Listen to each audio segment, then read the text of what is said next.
Star Network is here. Oh, no punches! I'm real revolutionary right now. Support this man, Black Media. He makes sure that our stories are told. Thank you for being the voice of Black America, Roland. Stay black. I love y'all. All momentum we have now, we have to keep this going. The video looks phenomenal. See, this difference between Black Star Network and Black-owned media and something like CNN. You can't be Black-owned media and be scared. It's time to be smart. Bring your eyeballs home. You dig?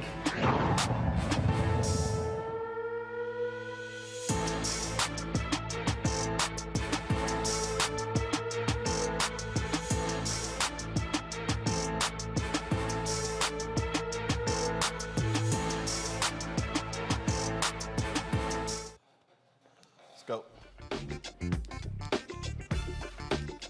Hey folks, today is Wednesday, January 19th, 2022. Coming up on Roland Martin Unfiltered, streaming live on the Black Star Network. Senators are debating on the floor regarding the voting rights bill. Joe Manchin says, I'm not going to vote to end the filibuster. Senator Cory Booker lights into Republicans, especially Senator Tim Scott. We'll show you some of what took place. Texas counties are rejecting hundreds of mail-in ballot applications. And the problem is they can't tell people and notify them of that because they have to ask first because of the stupid voter suppression law they passed. In Benton Harbor, Michigan, the efforts to replace tainted water lines are progressing well. We have an update. The Missouri man who spent more than 40 years in prison for a crime he did not commit has filed a wrongful conviction lawsuit against the state. One of the Georgia white men convicted of killing Ahmaud Arbery has filed a motion for a new trial. We'll tell you what grounds he says he deserves that trial, plus a preview of the federal trial for former Minneapolis police officers in the George Floyd case set to begin tomorrow. Also, 3 Pennsylvania officers face multiple charges in the shooting death of a black 8-year-old girl outside a football game last fall. Folks, in our Tech Talk segment, sponsored by Verizon, Sankofa.org is gearing up for their HB 95 fundraising concert for the 95th birthday of founder Harry Belafonte. We'll talk with his daughter, Executive Director Gina Belafonte, about the initiative. Also, we'll talk about COVID. Last night, we had one doctor who is unvaxxed. He said, don't take it. But we have 3 other doctors who say, no, take the vaccine and also be careful because COVID is also causing significant issues, heart problems. We'll tell you about that. Plus, a special tribute to a fashion icon, fashion journalist, André Talley, who passed away yesterday at the age of 73. Folks, it is time to bring the funk on Roland Martin Unfiltered on the Black Star Network. Let's go. He's got it. Whatever the miss, he's on it. Whatever it is, he's got the scoop, the fact, the find. And when it breaks, he's right on time and it's rolling. Best believe he's knowing. Putting it down from sports to news to politics. With entertainment just for kicks, he's rolling. It's on go, roll, roll, y'all. It's Roland Martin, yeah. Rolling with Roland now. He's funk, he's fresh, he's real, the best, you know he's Roland Martin now.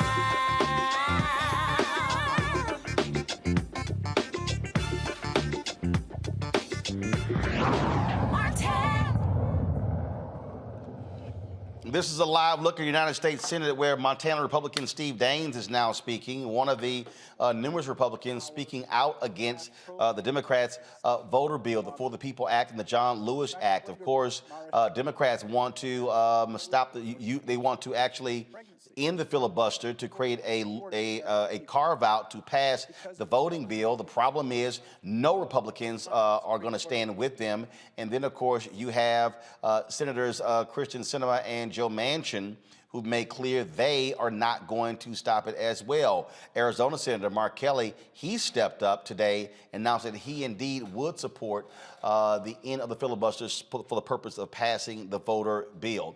It was quite interesting listening to a variety of folks today on the floor of the United States Senate talk about this here. Democrats were blasting Republicans, saying, frankly, they're lying about voter suppression. Republicans are saying, oh, no, everything is wonderful and hunky-dory.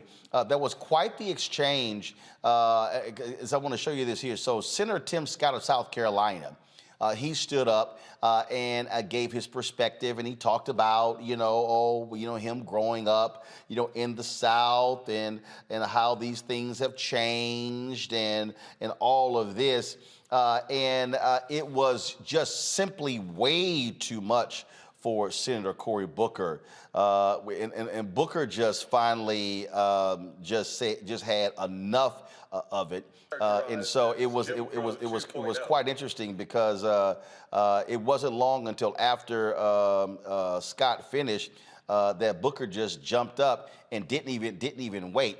And what you're seeing here, again, you're seeing Republicans do all they can to suggest that that voter suppression bills are not being passed. Well, actually, they are, and we know that, and we see that, and so I just want to show you some of the drivel of Tim Kelly, Senator Tim Scott.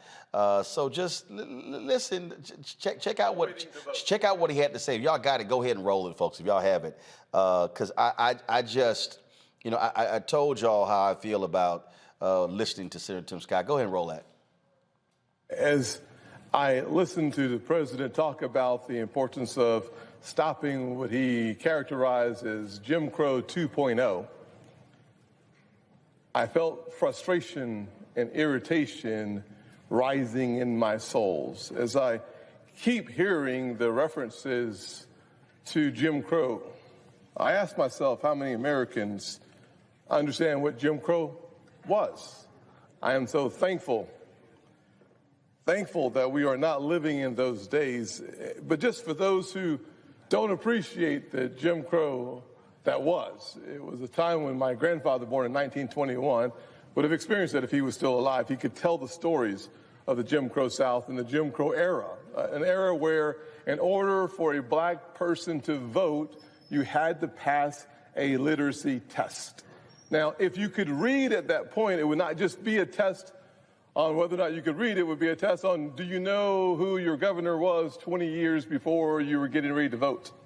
It would include the threat of being lynched, literally killed, because those in power wanted to stop black folks from realizing and fully participating in the greatest nation on earth and exercising what I believe is a fundamental responsibility and right of Americans, the right to vote. It would include beatings and the power of intimidation, the loss of your job if you dared to show up to vote.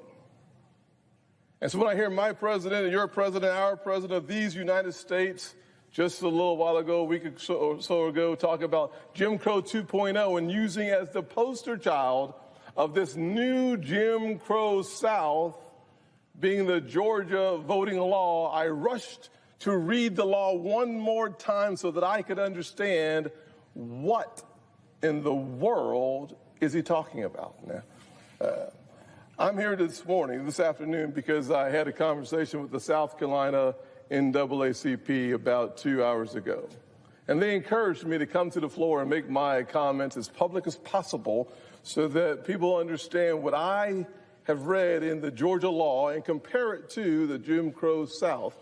So what we know about the Georgia law, and I've read the law, what we know about the Georgia law is the controversy that the president spoke about and that we heard members of Congress speak about over the weekend is it is illegal to get water while waiting to vote. Now, that claim has been proven false. It is not illegal to get water while waiting in line. That is false. The only time you can't get water while waiting in line to vote, according to the Georgia law, is if there's a partisan, someone campaigning for someone, you can't bring them water. But if you are an election... Pause. That's a lie. No, leave it right there. That's a lie. it won't even allow third-party individuals, nonpartisan groups, to actually provide, hand out water. They don't want people being able to access food and then dealing with water because they like those very long lines. Go ahead and run, Senator Tim Scott. Go ahead, come ahead and run more lines. Or a relative, you can of course bring the person water. So that was completely false. But if that is the threshold of the new Jim Crow era, it looks nothing like the past. However, even that is false. What else is in that Georgia law that is supposedly the poster child of voter suppression? It allows for early voting, to include now the souls to the polls, where you have Sundays where you can vote early. As a matter of fact, 17 days of early voting, more early voting than the president's own home state or New York. It allows for mail-in ballots without an excuse. The same thing that was turned down by the voters in New York. Okay, pause. What Senator Tim Scott did not say is that the Georgia law stipulates that, again, I can drop off my ballot, but if I have a loved one, a mother or a father or a grandmother or grandfather, I cannot drop off their ballot in the ballot drop box. He also did not say that Georgia has reduced. They had more than 110, 120 ballot drop boxes. They reduced that to under 30. He conveniently left that out. Y'all go ahead. No excuse. On demand mail-in ballots is now the law in Georgia. New drop boxes. That pre-pandemic, it was not legal to have a drop box in Georgia. Now it is legal to have a drop box in Georgia. And voter ID, supported by at least 60% of African Americans, 60% of Hispanics, 60% or more of the majority population. After going through point by point and realizing in South Carolina the minority turnout was stronger than the overall turnout in South Carolina, and 2 of the 3 African-American senators in the United States Senate today, 2 of us, represent those southern states. It's hard to deny progress when 2 out of 3 come from the southern states that people say are the places where African-American votes are being suppressed. Wait a minute, he is literally trying to include Pastor Raphael Warnock in his speech, the same Raphael Warnock who has consistently spoken out in favor of passing this bill. That was a bunch of bullshit you just heard from Senator Tim Scott. In fact, Senator Cory Booker of New Jersey was so pissed off that he actually jumped up and spoke out of turn because he was so offended by what he heard coming out of the mouth of one of the 3 black U.S. senators. This is how Booker responded to Scott. Madam President. The senator from New Jersey. I have deep and tremendous respect for my friend from South Carolina. I'm not a senator from the South, but my family hails from the South. From Monroe, Louisiana, to Alabama, to North Carolina. I know my roots, and I know the challenges of Jim Crow, and thank God we are not in a time of Jim Crow. The history that my friend talked to, I know this history, and I know my colleagues in the Senate know this history. We're all not blind to what happened in terms of racial oppression going back to the founding of this nation. The Constitution that people have been waving around, it's hard not to read that and not see that many of the compromises were based upon an acquiescence to that original sin of this nation, in slavery. We know the violence of what he said and talked about. I'm frustrated that we can agree that there has been overwrought language on both sides of the political aisle around this issue, but we should be focusing on the facts.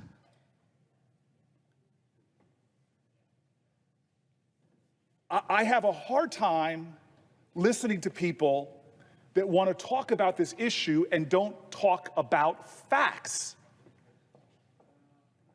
In the United States today, it is more difficult for the average African American to vote than the average white American. That is not rhetoric, that is fact. We know that black voters on average are forced to wait online twice as long as white voters. We began this session today swearing an oath to that flag, saying that this would be a nation of liberty and justice for all. Where is the justice in a nation that there is, on average for a black person, twice as long to vote? It's factual, but let's keep going, because I heard my colleague speak. During the 2016 presidential election, residents of entirely black neighborhoods waited to vote. They were 74% more likely to spend more than 30 minutes at their polling place relative to residents of entirely white neighborhoods. That's a fact. Similar racial disparities were observed right before the pandemic. In the 2018 midterm elections, a Brennan Center report found that Latino voters waited almost 46% longer than white voters, and black voters about 45%. The report also found that Latino and black voters were more likely than white voters to wait in the longest of lines on election day. You could go into state after state and you will see who waits factually on longer lines. Georgia. Are we going to reduce this to just being about water? I find that law offensive, but that's not the thing that offends me most. You want to know what's going on in Georgia right now? They have a historical pattern of dwindling polling places in the diverse areas, with some voters in Georgia waiting up to 10 hours in predominantly black neighborhoods. Think about this for a second. You want to talk about voter suppression? You're working a job, you're taking care of young kids, and you're going to give up a day's salary in Georgia to vote? You want to talk about a modern day poll tax? And my friends on the other side are saying that race is not an issue here? I'm going to continue with facts because I was flabbergasted that someone could stand up here and say there's not a different experience for blacks and whites from voting. I'm just going to continue to read the facts. Since Shelby v. Holder, that eviscerated the Voting Rights Act that people like Goodman, Cheney, and Schwerner died for, black voters in Georgia have faced disproportionately longer lines and fewer polling places. The average number of voters per polling place have grown 40% in diverse Atlanta metro since 2012, and voters in black neighborhoods waited nearly 10 times as long on average after polling places were closed in neighborhoods. I'm looking for amen from my colleague from Georgia. I mean, in what country are we where a certain minority in predominantly minority communities has to wait 10 times as long? And so when you read, and I've heard my colleagues read these laws, they read, well, what's wrong with having no drop boxes because, hey, we didn't have them before the pandemic. What's wrong with not having that many days to vote by mail? What's wrong with these things is obvious because they're not designed for voter protection. They're not designed to help voters have more access to the polls. They are designed to suppress the vote and create these longer lines. That is the obvious result. And if you can't see that, I'm flabbergasted. I'm sorry, it's hard. This is not my turn to speak, and forgive me to my colleagues, but I am flabbergasted that the Republican Party, the party of the 14th Amendment, the party that once fought for equal access to the polls, is now creating this ruse that every 19 states, that the states that are passing these laws, 19 states, this is not about voter protection. Donald Trump's own person said this, the last election was the safest, most secure election in American history. This is not about in-person voter fraud. Study after study has shown that you're more likely to be struck by lightning. This is about lies. I'm sorry, this is about lies, and they're targeting groups. I'm going to go on with the facts, but I just want to talk about students for a second. I heard Senator John Tester. I've heard my colleagues from New Hampshire. And they're not hiding the ball, folks. They're not trying to tell us, oh, we're concerned about it. As early as 2011, state Republican House Speaker at the time in New Hampshire, Senators, you know William O'Brien? Can I get a hallelujah there? Promised to clamp down on unrestricted voting by students, calling them kids voting liberal, voting their feelings with no life experience. I hear what you're saying, that this is, these laws are innocuous on their face. But if you start looking at the legislative record, you see groups are being targeted in this country. Polling places are diminishing on college campuses. Voter ID laws are being created so complex in Midwestern states that they're saying you can't use a 4-year ID, it's got to be a 2-year ID. That's some of the laws that are being passed. Can somebody be a witness on that? And I hear this rhetoric where people pull out one law. Well, look at this law. This is just about shrinking the days, or this is so innocuous on its face. And I know there are people at home thinking to myself, hey, that doesn't sound like a big deal. Maybe Republicans have a point. No, let's return to the facts. I'm going to go to Texas because I heard the senator from Texas accuse this body of creating rhetoric that was divisive.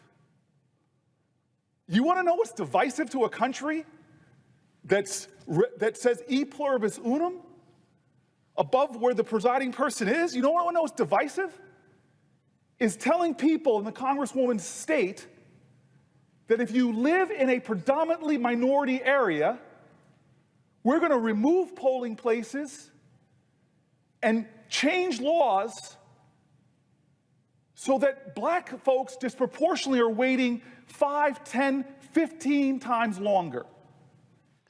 All right, hold tight. Now, I'm going to go live right now to the floor of the United States Senate because you have Senator Ben Ray, who was just thrashing the Republicans as well. I'm going to come back to Booker, but I want to go live to the Senate right now. Watch this.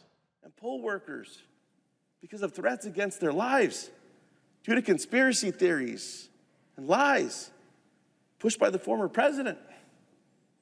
The Freedom to Vote John R. Lewis Act will protect the vote of working families across the country.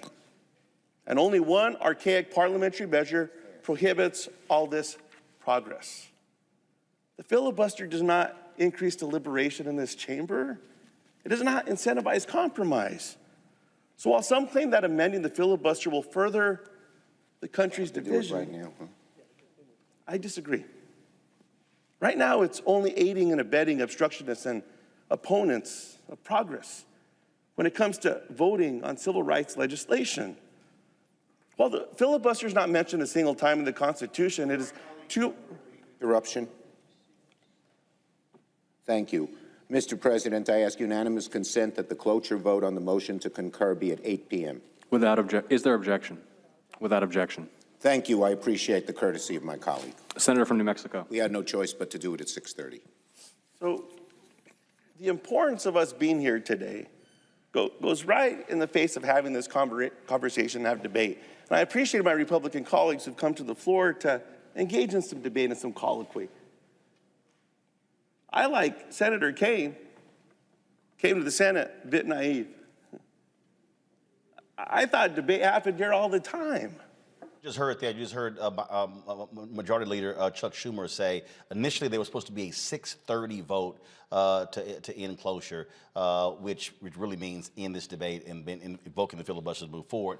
That vote will actually take place now at 8 p.m. I want to go back to Senator Cory Booker's, go back to his speech, and then I'm going to go to my panel because he just completely destroyed Tim Scott. I mean, destroyed Tim Scott and Republicans and brought out all of the CVS long receipts and I appreciated him using the word lie by him saying they are lying, not misstating, not misinforming. He said Republicans are lying. Go back to Booker. Facts. The burden of long lines in polling places closures in Texas in the post-Shelby County area often falls disproportionately on Black and Latino voters. Congresswoman, of the approximately 750 sites Texas has closed since Shelby v. Holder, 542 were in the 50 counties with the fastest growing Black and Latino populations. Don't lecture me about Jim Crow. I know this is not 1965. That's what makes me so outraged. It's 2022. Okay, right there, he was talking to Tim Scott. Press play. And they're blatantly removing more polling places from the counties where Black and Latinos are overrepresented. I'm not making that up. That is a fact. I'm not going to stop because I'm tired of hearing that this does not have to do about singling out certain populations in our country, students, Native Americans, and not others. I'm not accusing anybody. Please, let's not throw around the defense where we crouch into defensive postures. I'm not accusing anybody of being racist. I'm just speaking to the facts in our country that I know motivate everybody here. 99 of my colleagues know it is wrong to create barriers for some populations and not others under the guise of a lie that there's a voter security problem. Let me continue. I'm sorry, Congresswoman, to keep talking about Texas.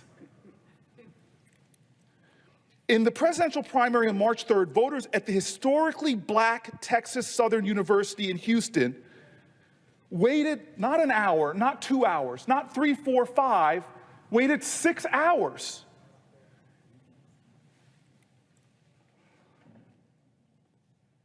A poll of Texas voters conducted just in 2020 election underscored the disparity of non-white voters facing casting their ballots. I'm sorry, Senator Kaine, you were very good when you talked about that sign of 98% of people happy. I sat here stunned. I was wondering who they were polling, because they were not polling Black and Latino voters in Texas when they did that. Let me give you the facts.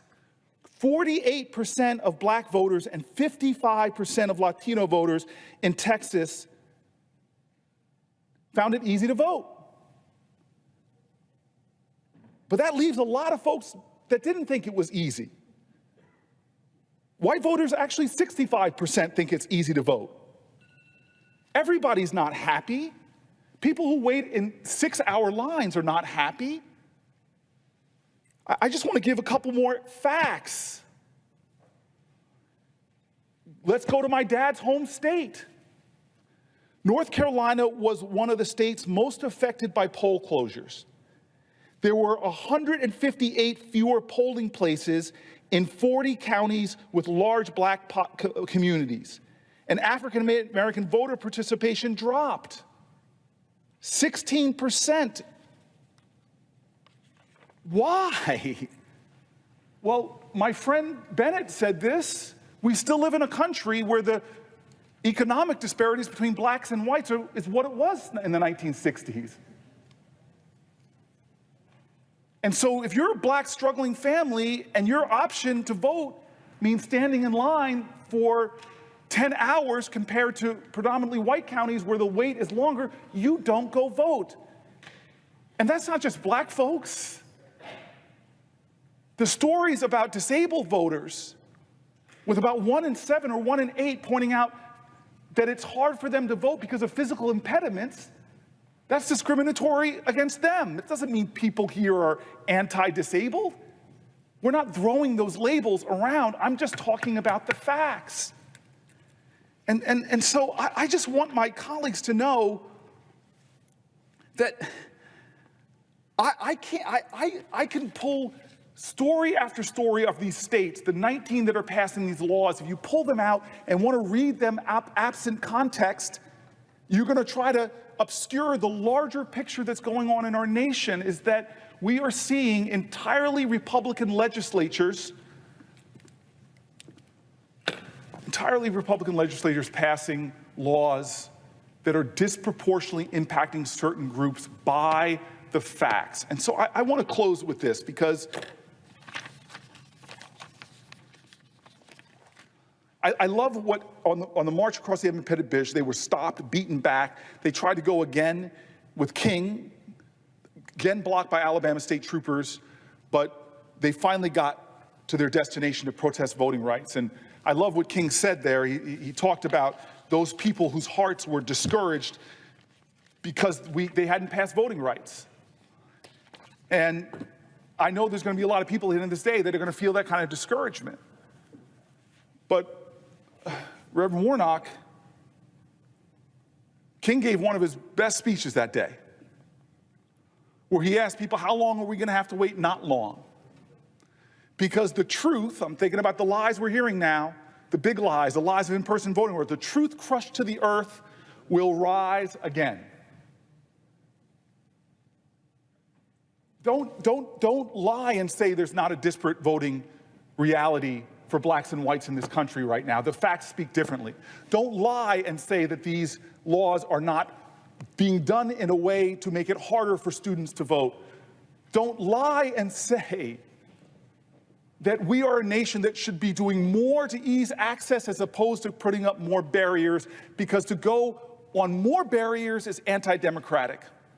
Those lies will not live forever. I do believe still that the arc of the moral universe is long and it bends till justice. I still believe that the best of our democracy will come out if people do not give up and are not discouraged. I ask my colleagues right now to continue on the floor today, to continue to tell the truth of what's happening in your states, to continue telling the truth of what's happening in our nation. Because we will win this fight. I don't know how long it will take, but that will be determined by how dedicated we are to the principles of this democracy.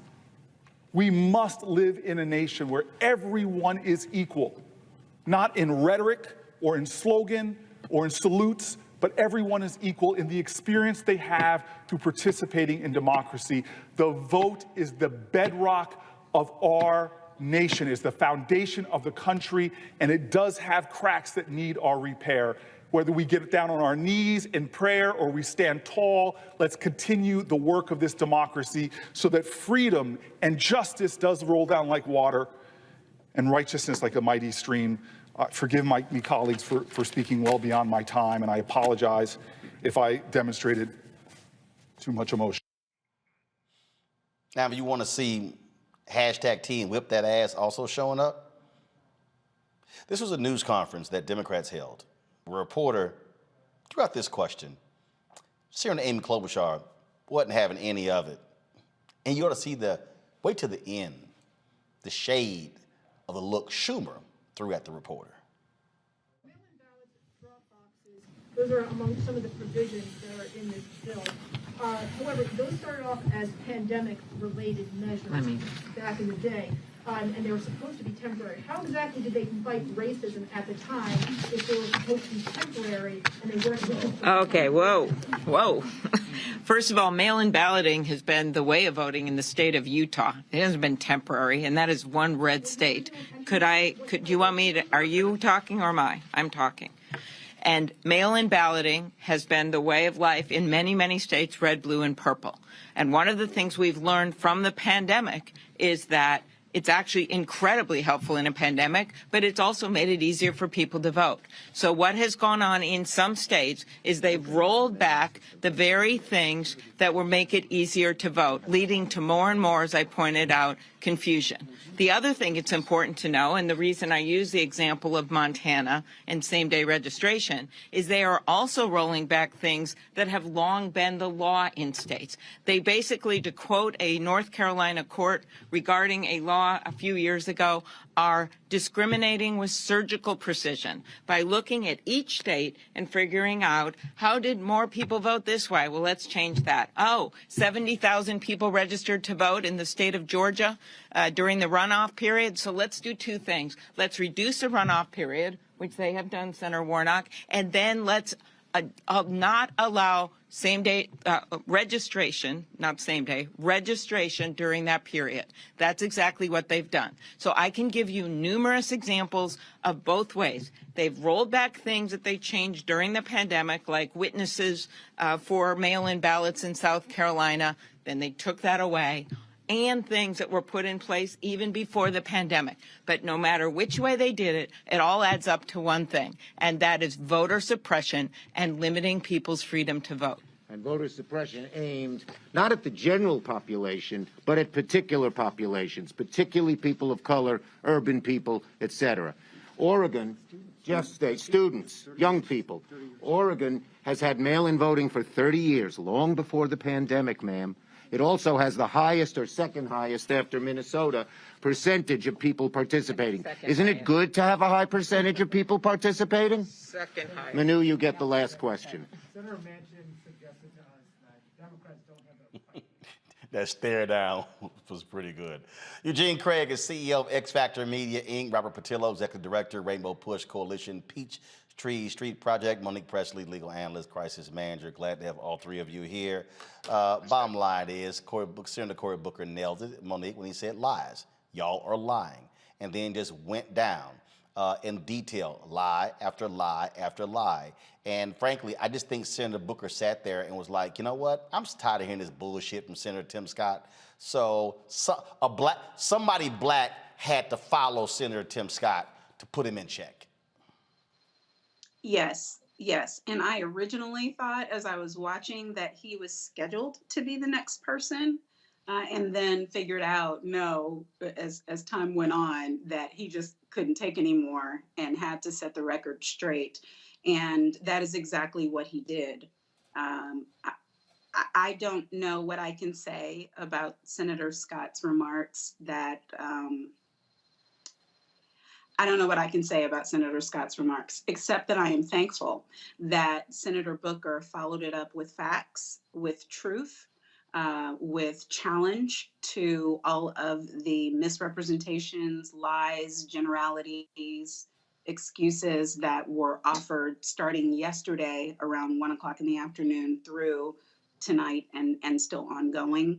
And we needed, for no other reason, whether they get passage tonight or not, we needed to see the stark contrast between the detailed, systematic approach, once again, of the Democrats in offering reasons, evidence for the needed legislation, and the response of the Republicans, which is smoke screens, mirrors, and gaslighting. You know, Robert, to sit there and look at the sky, I went and read the Georgia bill, and it says this, it doesn't say that. I mean, I don't know who they were fooling. In fact, I saw something earlier. It was so funny because all these Republicans kept reading, well, the Constitution states that the states have jurisdiction over the elections, and someone tweeted, oh, they didn't read the second half where it says, and Congress can actually change the rules. Look, Roland, I find the Republican defense on this to be kind of comical, quite frankly, because they're arguing about it. Republicans are arguing about a bill that doesn't exist. They are fighting against something which fundamentally is not they're fighting about things that fundamentally are not in the bills. The argument that Tim Scott was making about voter ID and voter suppression, that was the last round of voter suppression Republicans did 10 or 15 years ago. You know, the Georgia voter suppression bill from 2005 that got overturned as being a poll tax in 2006, and they had to reform that thereafter. That's what led to the last decade and a half of Republican rule in the state. What they don't like to address, however, is the fact that what this new legislation is doing, what it is doing, stripping local boards of elections from the power to oversee their own elections. So you can take an area, let's say Fulton County in Georgia, where Atlanta is located, or DeKalb County, something like that, the counties that won the presidential election for Joe Biden. Well, now the Republican legislature can come in, take over those boards of election, and then they will be the ones administering those elections. That doesn't sound like voter suppression to anybody. The fact that now they can go into the Secretary of State and take away his power to oversee elections. So if they can't get it done on the county level, now they can get it done on the state level, so the Republican legislature can put their own person in charge to oversee the statewide elections, to make sure that they can suppress and get rid of and only count the votes of the people that they want to count. President Trump made it very clear. He could not have spelled it out any better. I need you to find me 11,280 votes, whatever it was, and this was their way of doing exactly that. You look at the Texas voter suppression bill, saying that any random person can call and challenge your electoral status, that a judge can throw out the election basically and force them to rerun it. These are anti-democratic. These are the things that you see in banana republics around the world. This is how Saddam Hussein ran elections, because it's not, Donald Trump telegraphed it in 2020. It's not about who votes anymore for Republicans. It's about picking your own voters, picking what votes count, picking the people who get to count the votes. So the entire Republican argument about mail-in ballots and dead people voting and some of this other malarkey is just not bore out by the facts. They are fighting against something that doesn't exist because, simply put, they can't come out and say, we are in support of making sure as few people vote as possible, because when fewer people vote, that's how we win. Eugene, you've been a long-time Republican as you sit here and listen to them just going on and on and on and on and on. And the reality is they know what their colleagues are doing across the country. They know what's happening in state legislatures. The federal government is going to be in charge of the elections. This is an abomination. No, you simply don't want to see the end of partisan gerrymandering. You don't want the fact that, and remember, when they say taking over these elections, the Constitution clearly states Congress has the authority. Yeah, look, the thing is this. I agree with you, they're full of shit. I gotta start with that. What this has come down to is that if you have fair rules of the game, right? If, members of Congress, Republicans, Democrats aren't allowed to pick their voters, if you're able to check gerrymandering, if you're able to, have a clear playing field when actually come to casting ballots, Republicans know they're in trouble. They're in demographic trouble. They spent so much time not treating people as people, not treating voters as people, and essentially trying to pick their voters and just pandering to the far right, white racists, among others, that, at that point they know that, hey, if you get actual real election reform, election protections, that it's trouble. With what you saw in 2020 with Georgia and Arizona, you'll see in Texas, you'll see in Florida, you'll see in a couple other places. And so, this is literally the last stand, it's the last stand. I mean, this is what probably, Team Biden should have led with rather than infrastructure. This is the real last stand. Well, and of course, and then you have people like Kansas Senator Jerry Moran, who stands up and, oh my goodness, this is just not right. Yeah, this is the same Jerry Moran who's one of 16 folks when he was in Congress, go to my computer please, who voted for the extension of the Voting Rights Act in 2006. It's amazing 12 years later, he isn't. I'm just trying to understand why. Oh, what changed? The election of that black dude in 2008. I think that's actually what changed it. No, go back to it, please, because you need to see the names. McConnell, Grassley, Shelby, Crapo, Collins, Burr, Graham, Blunt, Capito, Thune, Cornyn, Boozman, Wicker, Blackburn, Moran, Inhofe. Oh, yeah, that same fool from Tennessee, Marsha Blackburn, yeah, that's her. Yep, that same traitor, that idiot, that Trump suck-up, Lindsey Graham, yep, he's on the list too. And Susan Collins, who just, I don't know what the hell, who they want to question the cognitive ability of Biden. How about question her cognitive ability? All right, okay, yep, she's there.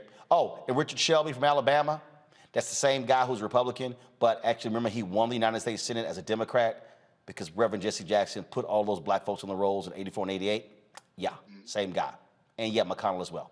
They all voted to extend the voting rights Act, to reauthorize it in 2006. Oh, but so much has changed. I wonder what. All right, folks, got to go to a break. We come back, we're going to talk COVID in terms of what's happening. We have 3 doctors who are on, who will talk about different areas, but one of them, the impact folks are having heart issues as a result of COVID. We talked about this 2 years ago, and Dr. Ebony Hilton, Dr. Tyson Bell was saying that. A cardiologist says this is a fundamental problem that we're seeing, and it should be of concern. You're watching Roland Martin Unfiltered right here on the Black Star Network.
Aretha and I met as a result of a friend of mine named Ben Vereen. She was standing in the mirror in front of, the lights go around the star mirrors, and dressed in white and getting ready to perform, and she was standing up and she saw my reflection in the mirror, and she gave a little, and I gave a little, The mutual admiration. Oh, yeah, for sure. She expressed at that time that she wanted to, she had moved to California and she wanted to take lessons in acting. She wanted to do some acting. And I was, like I said, I teach. Right. I've been teaching for 12 years, And so I said, well, I teach acting. And if you want, come down to my classes. One evening, class was very disruptive. They were all at the window. Get back here, come on, we got a class, what are you doing? A limousine just pulled up, a lady got out in a fur coat. She walked into the class, and my first reaction was, you're late. And you told the queen she was late. She was. You wouldn't let her know, I'm the teacher. I'm serious. And I think that's what she came to find out. Was I serious? And I was. And so we became serious. Serious enough when you got married. That's as serious as it gets.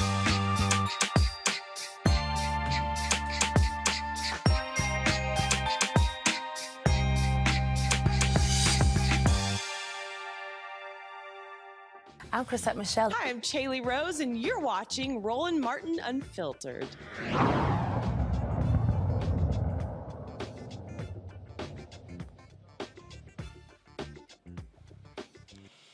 All right, but before we talk about COVID conversation, some breaking news. The Supreme Court has turned down Donald Trump's request, has turned it down, Donald Trump's request to block the release of January 6 files. Robert, your thoughts on that? You know, Trump did not want his January 6 files to be given over to the January 6 Select Committee. He was hoping this conservative Supreme Court would stand with him. Nope. Well, you know, it's interesting because the 6-3 majority on the Republican Supreme Court really has been a mixed bag. You know, Roberts has been a swing vote on that court. And I think Donald Trump was really hoping that he had some arch-staunch conservatives and pro-Trumpers in there that would really be puppets to him. I think that it's going to be very important to get this information out to the public. That's why they've been fighting so hard for the last year to prevent it from going forward. We've seen people like Roger Stone and Steve Bannon be willing to go to prison to prevent their information from coming out. So hopefully we'll get this information out to the public and we will know exactly what the role was of the administration, what the role was of many members of Congress, the United States Senate, Capitol Police, other law enforcement, National Guard, and allowing this to take place because we have to cut that rot out of our government. Otherwise, we can have no faith in the integrity of the things that happen within the walls of Congress. So who's it going to try to sue now, Monique, to keep these files from going to Congress? He's at the end of the road on that. He's at the end of the road, and the files don't belong. The files belong to the office. The files do not belong to the person, and that's what they were establishing. So they did comment just a little bit that I've read that what the Court of Appeals said about the president not having the right to invoke the privilege under certain circumstances. They said is not true, but the privilege does not survive you. So it doesn't survive your personal position once you are out of the office. Well, in fact, they even said, Eugene, because the Court of Appeals concluded that President Trump's claims would have failed even if he were the incumbent, his status as a former president necessarily made no difference to the court's decision. Okay, sorry, I don't have Eugene there. Monique, respond to that. Right, and that's what they're saying. They're saying two different things. And what I see, you know, obviously the one dissenter was Thomas. There's a separate statement by Kavanaugh that he disagreed with their comments on certain portions of it. But the bottom line is that the type of privilege that he was trying to invoke was not proper. They're saying in certain instances it wouldn't have been proper for him to do so, even if he was able to keep the office, and they're saying it certainly is not the case once he is out of the office. So once Biden kept his hands off of it, that's the end of the road on this. So I think we should see some things very soon between this and Letitia James and all of the other things that are happening. Prayerfully, something will give. Absolutely, and hopefully he'll have his ass indicted. All right, folks, let's talk about COVID. Last night, we had a doctor on, Dr. Lane Rowling, discussing COVID vaccine, talking about also a variety of issues regarding COVID, where we stand, Omicron, things along those lines. Now, folks, hospitals and medical facilities are still struggling to handle the influx of patients battling COVID. Why are we zooming out? Guys, please, don't do that while I'm talking, all right? Today, there are over 68 million reported cases and more than 877,000 deaths. Despite vaccines being free, effective, and authorized by the FDA and CDC, only 63% of the eligible population is fully vaccinated. All right, I told you we were going to have a conversation tonight discussing this with, again, folks who are experts.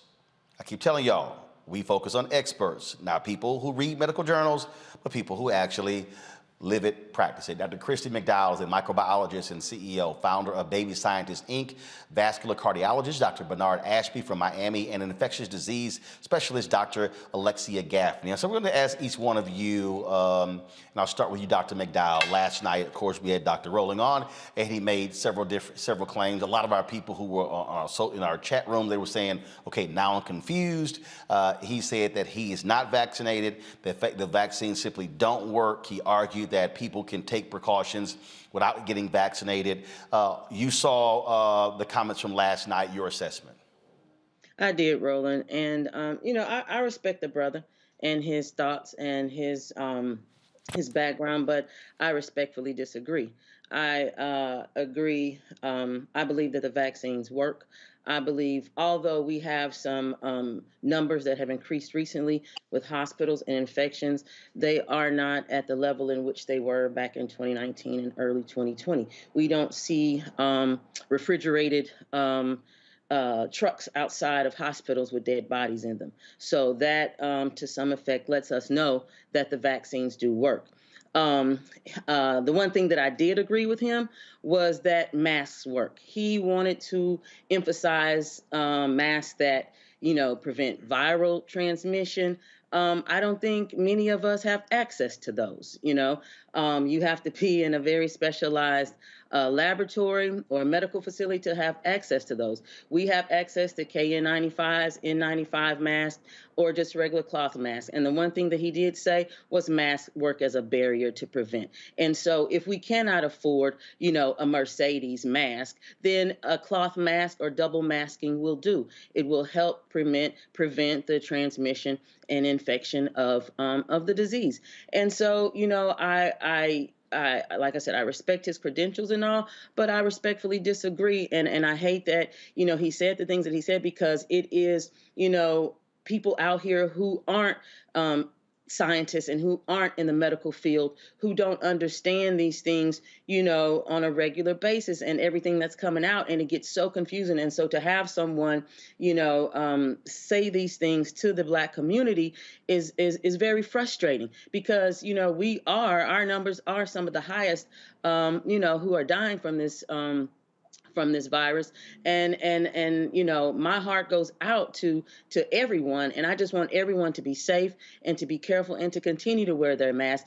And if you have no alert allergy to the vaccines, please get the vaccine, because they do work. Because we even though everyone isn't vaccinated as they should be, it does give protection to the virus. And so and another thing is, like, when he says things like that in the Black community, that denigrates, one of the sisters who worked on the Moderna, Dr. Kizzmekia Corbett, who worked on the Moderna vaccine. That sister, put her blood, sweat, and tears into the creation of that vaccine, and other scientists at the FDA and other pharmaceutical places around, and you just want to tip your hat to them, because those people worked hard to help us try to get through this pandemic as best as we can. And so the vaccines work. The men lie, women lie, numbers don't. I've got some people sitting here.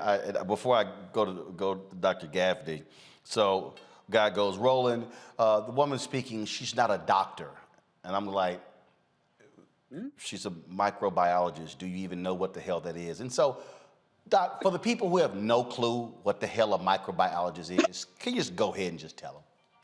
Yes, a microbiologist. I have my PhD in microbiology, immunology from Meharry Medical College, which is an HBCU in Nashville, Tennessee. Meharry Medical College only gives out graduate degrees, MDs, PhDs, dental degrees, and master's degrees.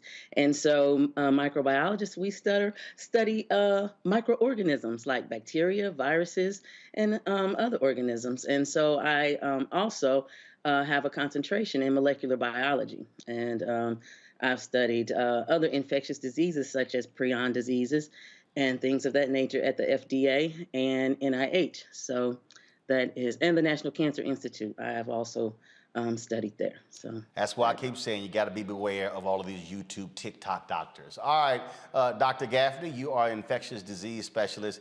You also assessed what you heard last night, your analysis. So I was deeply disturbed by the presentation of the notion that us being vaccinated is resulting in the appearance of variants or new strains of the COVID-19 virus. Mutations or variations are inherent to all viruses and bacteria as well. Microorganisms can mutate. They're not sophisticated like we are as humans with our multiple spell checks to make sure we make normal cells every time or most of the time. So the idea that new variants are coming up because people are being vaccinated is absolutely false. We saw variants before vaccines were widely available, and I can give you the dates of them. So the beta strain was or beta variant was found in South Africa in May of 2020, long before we had a vaccine. The alpha strain was in September 2020 in the UK, long before we had a vaccine. Gamma was out of Brazil, and we saw the havoc that it wreaked on the Brazilian population in November of 2020. And big bad Delta. We cannot forget what Delta did to India and what it did to the rest of the world once it spread. And Delta began to spread in October 2020, long before we had a vaccine. So vaccines do not result in the appearance of new strains or new variants. That is inherent to viruses. So that is something that has to be, that's a thought or a notion that has to be absolutely disrupted. And then when we look at what's happening with the vaccinated versus the unvaccinated, and I even hate to state it that way because we have this divide in the country of vaccinated versus unvaccinated people, and it does not need to be that way. But when you look at who is being hospitalized right now, who is dying in the midst of this Omicron surge, it is by and large unvaccinated people. And even for those who do survive an infection due to COVID-19, individuals who are vaccinated are less likely to have severe symptoms, less likely to experience long COVID or long haulers, which can affect pretty much every system of the body and really is dramatically impacting people's quality of life and hits about 1 in 10 people. So we really have to be careful and mindful about where we're getting our information, what is the motive of the people who are spreading this information, and how the information is being presented. And then for those of us who are on the receiving end of the information, who aren't PhDs, but yet question the credentials of a PhD, you have to understand what you know and what you don't know. And you have to understand, what the people who are even sharing misinformation and disinformation and, who are spreading, anti-vax information, you have to be really mindful of what do those people know and what don't they know. So we have to make sure we're seeking information from credible sources. We have to understand what the consequences of our action and inaction is, especially for Black people, right? Men are more likely to die from a COVID-19 infection, right? But Black women are 4 times more likely to die from a COVID-19 infection. So how do we as a people with the least amount of vaccine uptake accept this kind of information and misinformation from people? The people are not looking out for us. They're not looking at the data, and they're not talking to people who are on the front lines, who are in the hospitals, who are in the emergency rooms, who are in the doctor's offices, taking care of people who look like us, right? The medical system has routinely failed us. Why are we setting ourselves up to go into a healthcare system that is completely overwhelmed, in some instances rationing care and picking and choosing who gets a vent or who gets what limited resources are available and expecting them to choose us? I refuse to place my health in the hands of somebody else, especially not someone who is saying things that do not serve me and do not serve my community and people who look like me. Dr. Ashby, I want to now go to you. I saw a series of tweets that you sent out over the last couple of days that certainly caught my attention. When we were discussing COVID back in 2020, and we saw different stories talking about the impact on the heart. Dr. Ebony Hilton, Dr. Tyson Bell, other people were on then saying, hey, it's something that we have to watch out for. Again, as somebody who got COVID last month, I remember it was like, that was of concern. And so you were talking about, again, the impact of this on folks, increase in strokes, increase in heart attacks, and also just your assessment of what you heard last night. Well, let me tell you what Dr. Ashby said. I'm just kidding. I'm referencing Buddy last night, talking about himself in the third person. That was interesting. Yeah. Yeah, what was that about? But anyways, so basically what I was trying to get across with those series of tweets was trying to reframe the discourse or the discussion around Omicron. And what I found was that there was this narrative out there of incidental Omicron, meaning that people are in the hospital and they just happened to test positive for Omicron. And what I found was that that was inherently insufficient and just frankly deficient, for lack of a better word. What I noticed, and I'm actually on call tonight. I'm in my clinic right now across the street from the ER. And as I've been treating patients, what I found is that a lot of these patients who are presenting are coming in with various conditions like acute kidney injury, which is, impact, damage to the kidneys, or heart failure, or, hyperglycemia where their sugar is high and they're diabetics. And they're being presented as such, but they then test positive for Omicron. And what I felt we were ignoring was the fact that Omicron at the end of the day is a virus that causes inflammation. And let me just be clear with some of the semantics here. You cannot test positive for COVID-19. And, I say it all the time, but the media always just says, they just say you test positive for COVID-19, but you can only test positive for the virus, just like how you test positive or just how you can get infected with HIV and you go on to develop AIDS, you can get Omicron and then develop COVID-19 or any of the other variants. But that's a brief digression. What I've noticed is that these patients are not coming in just because of their illness and testing positive. It was the fact that they had the infection and it tipped them over the edge.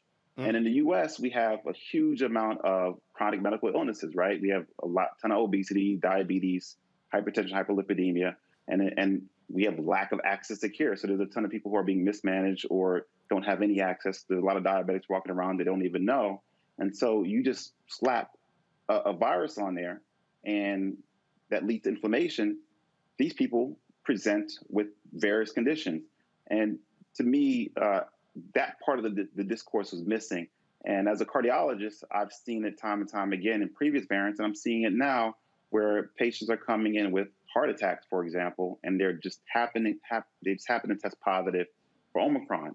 Well, we know that COVID-19 is an inflammatory disease. And so not only does it directly infect multiple organs, including the heart and the blood vessels, but it elicits an immune response that causes inflammation and does a bunch of things, including causing hypercoagulability, which is causing the blood to clot or thrombose.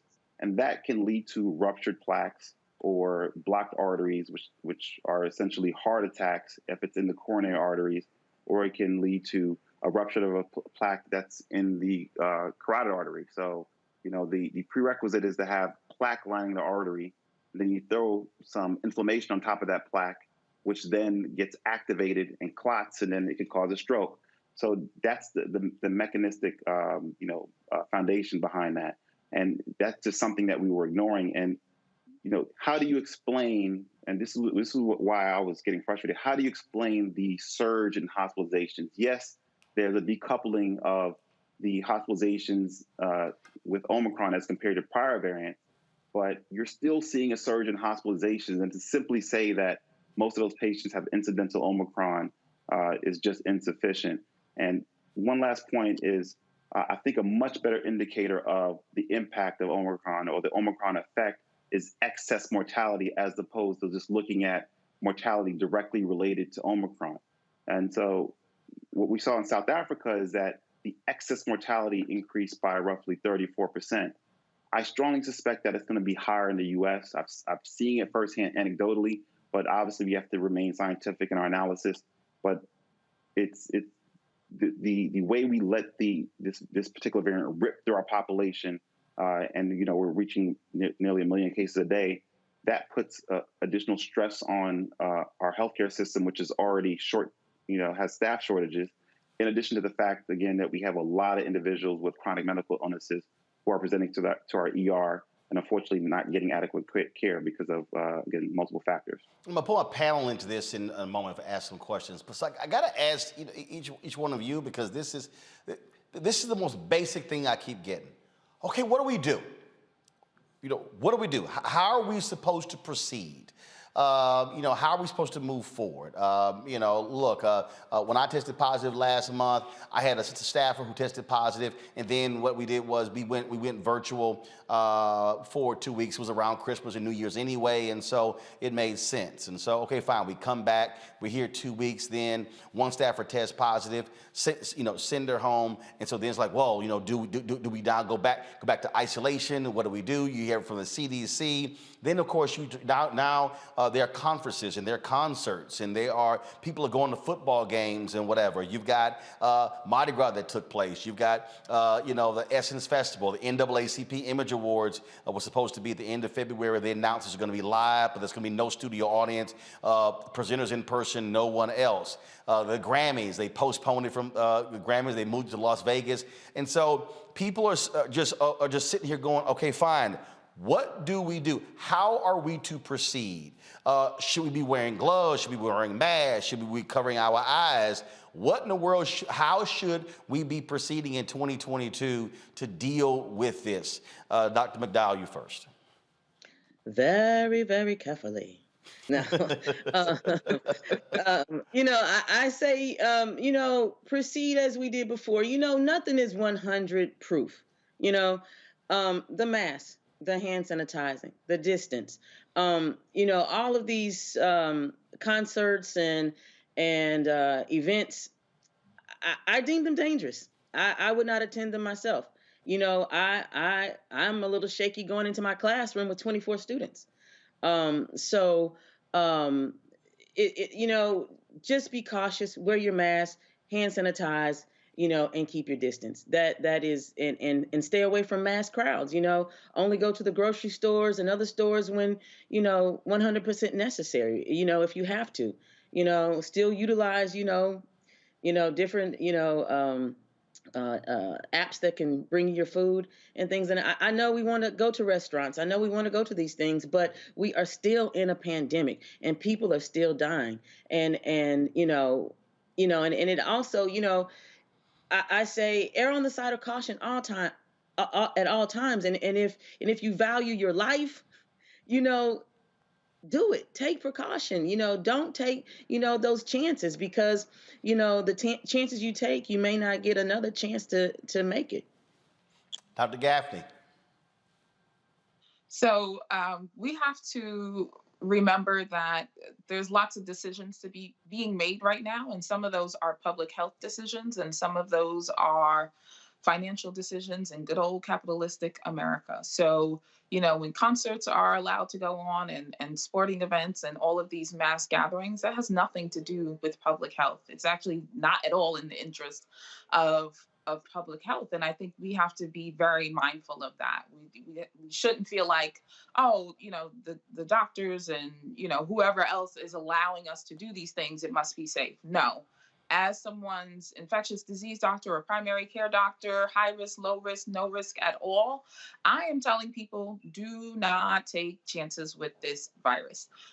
Do not say, well, I'm just counting on my immune system. I think I could beat it. You know what? There's parents of children who probably felt the same about their children. There are healthy young adults and older adults and even vaccinated people who felt like they could just beat it and they took a chance and they're not here to see another day and see, parts of their life that are so much more important than sitting at a restaurant or a bar or going to a concert right now. We will be able to do those things eventually, but right now we need to proceed with the utmost precaution. Double mask, wash your hands. I don't agree with wearing of gloves outside in public. And that is because I have observed people with gloves touching any and everything, including their face, their eyes.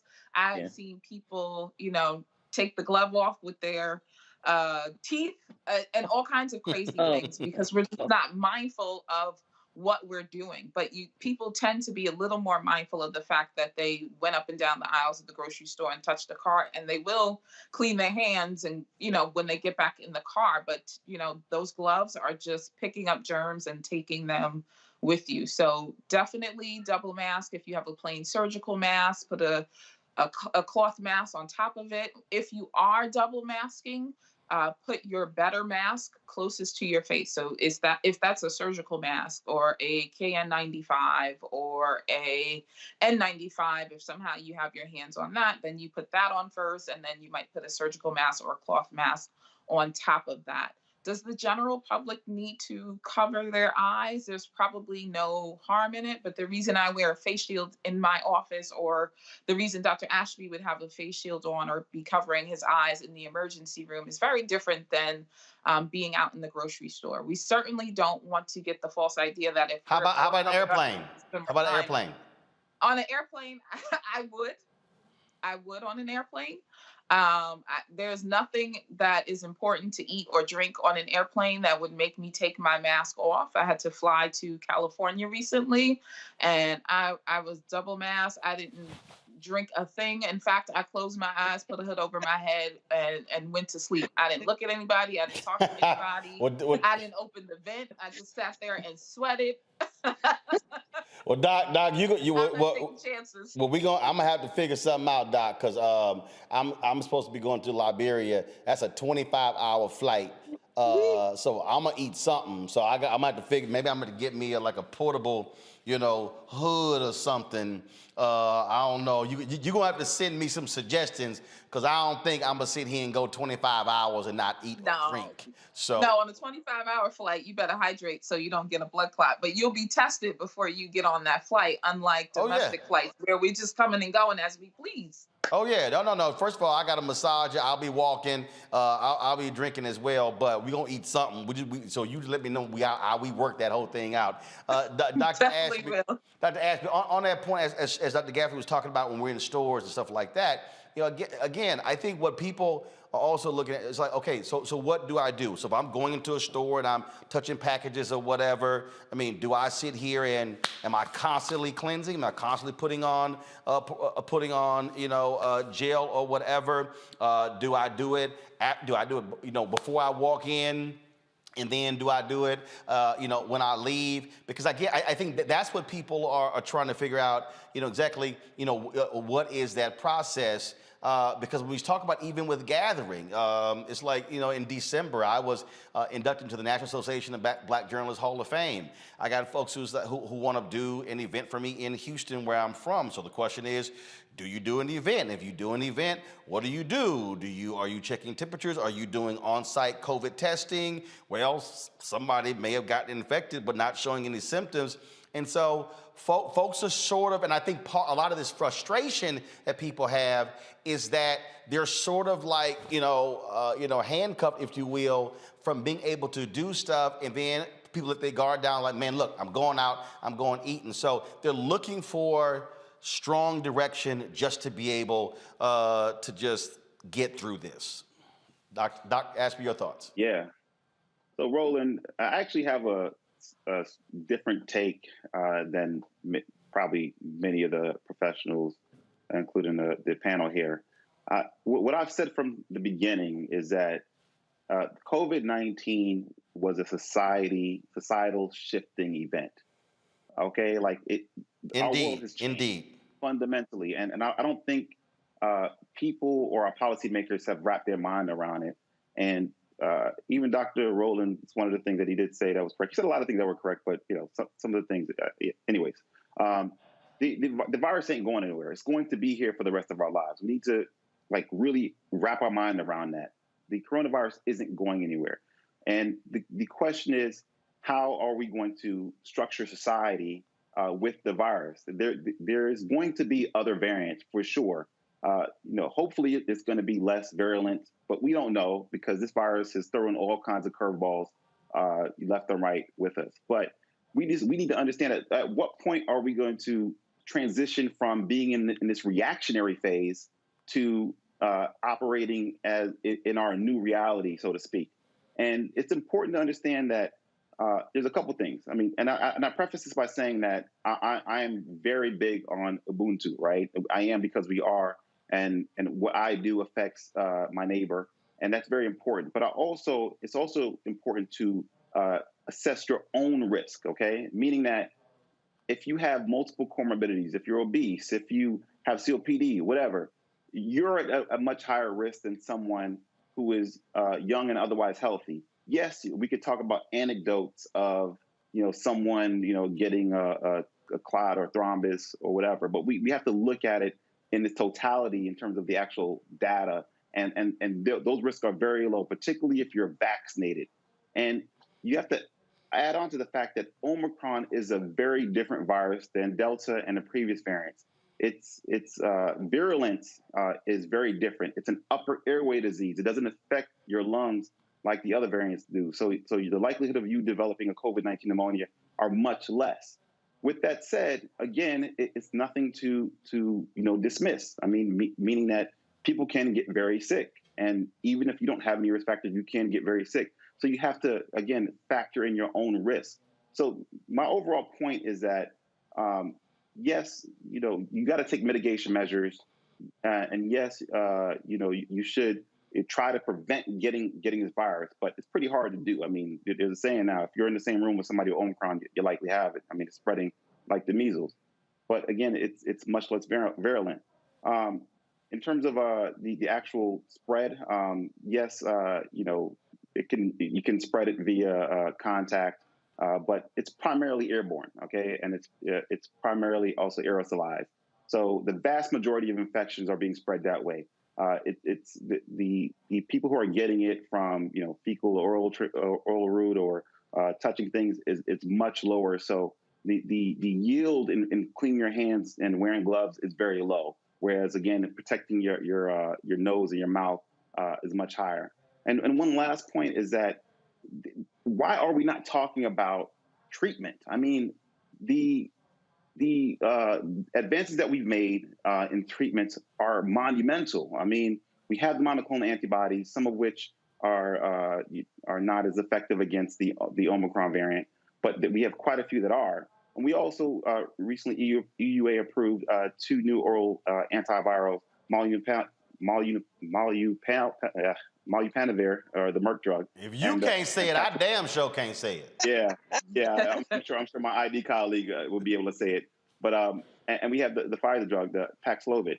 Paxlovid is a much more superior medication, and it's an oral medication.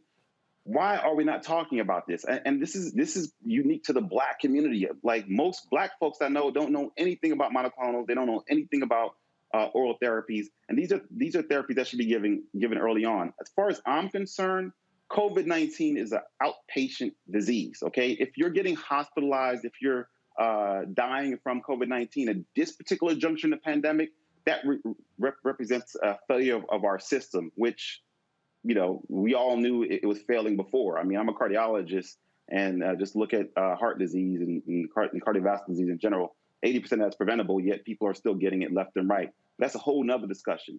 My point is that we need to, start figuring out a way. How do we function in society with this virus here? And one very important aspect of that is deploying early therapy and linking that to even getting tests. Because you don't even want to wait until you get symptomatic. You want to get the therapy early on. The earlier you get it, the more effective it is. And not only is it helpful for you in terms of decreasing your risk of hospitalization and death, it's also a public health good, meaning that it decreases your transmissibility, and meaning the amount of virus that you transmit, and the period at which you're infected.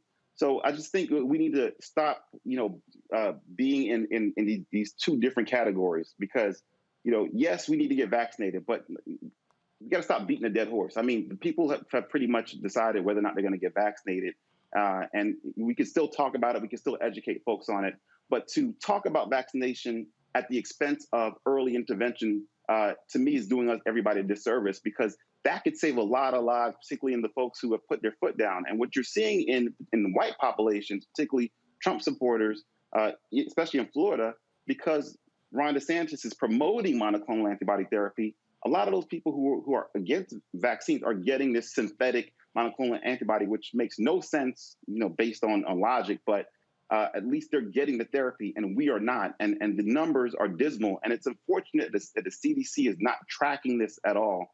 And I can only reference one small study, which basically showed that less than 4% of Blacks were getting monoclonal therapy. And there's also a systemic barriers related to it, given how it's distributed mainly at the hospitals, which who put these onerous barriers in access, and that's something that New York tried to circumvent, and that's and Trump attacked them for that. But there really is some disparities there in terms of race and obviously economic status. Questions, Monique Presley, she has a question, and she sent me a text. She's like, I'm confused what the hell going on. Monique, go ahead. Yes, and I had an expletive. Thank you for trying to cover for me. Listen, I'm vaxxed, right? I'm boosted. I'm wearing my mask. I get that you all agree that those things should be happening. But it sounds after that like something of a crapshoot. And I'm trying to assess based on each of you, your individual device, where there is consensus, where there isn't, where you disagree with the CDC. I don't even pretend. I mean, my friends call me WebMD, but that's just because I look things up before I say go to the doctor. I don't pretend to do, I do law, but when people come to me for advice, I give it.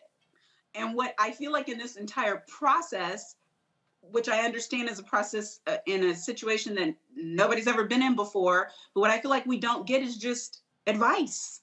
Do this, don't do this, do this. And we get you saying from your best medical opinion and that nothing is foolproof. But for instance, I thought I heard one of you say, now isn't the time to be at the concerts or at the restaurants and if that's true, in the middle, I'm sorry, I forgot your name. Dr. Gaffney. Dr. Gaffney. Is that churches too? Should people not be going there? And is that schools too? I have 3 teens. Should they not be going there? Or should people be going all those places masked? Or is it a question of social distancing? What are the thoughts? School, church, work, social events. What do we do? Yeah, absolutely. And it's such an important question that you're asking. And I am speaking from the standpoint of being a person who has a very low risk tolerance. And as an infectious disease doctor and someone who's on the front lines in the first wave of the pandemic when we had absolutely nothing. So I am a vaccinated person and I am boosted and I have eaten inside of a restaurant. I'm selective though about which restaurants I will eat in. And so when I make a decision to go out to eat, I think about what is the positivity rate in the community that I'm going out to eat in. Is it out here where I live in the suburbs of New York City, outside of New York City, where nobody's checking to see if people wear masks or if people are vaccinated when they come into a restaurant versus eating in the middle of Manhattan where there's a higher uptake of the vaccine and people have to produce a vaccine card in order to go into the restaurant. I find that those are folks that are probably like me and maybe less likely to take a risk. And so I will eat inside of a restaurant. Anyone else want to jump in? Yeah, Roland. I would like to jump in really quick. Can you hear me? Yeah, go ahead. Yeah, so Dr. Gaffney froze, so go ahead. Yeah. So assuming that you don't have any chronic medical illnesses, your risk of having a severe, a poor outcome or severe disease is incredibly low, especially with Omicron. Okay. Yes, you may get sick, and that's very possible.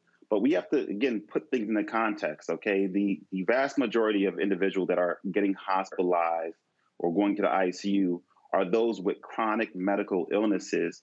And if you have those chronic medical illnesses and you're unvaccinated, you have a much higher risk, okay? And so, again, we have to figure out how are we going to live our lives. And as far as you're concerned, the lawyer, I forget your name, I didn't catch it. That's Monique.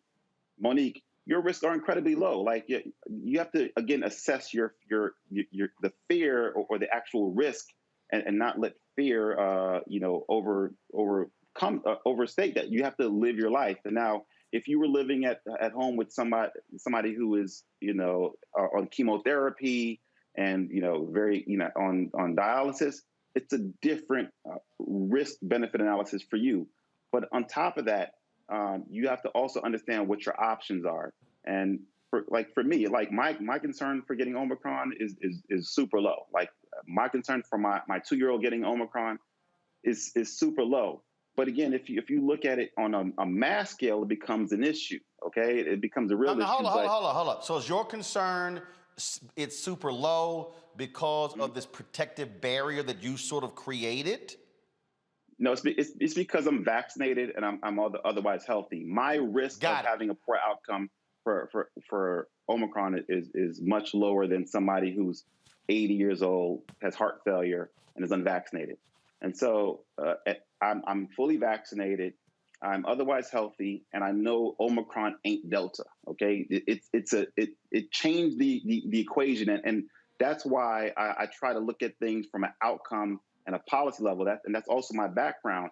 And sometimes you have to understand you don't want to have policies in place that could actually make problems worse. And that was actually a factor in the CDC's decision because they also understood this. The CDC understood that again, Omicron ain't Delta.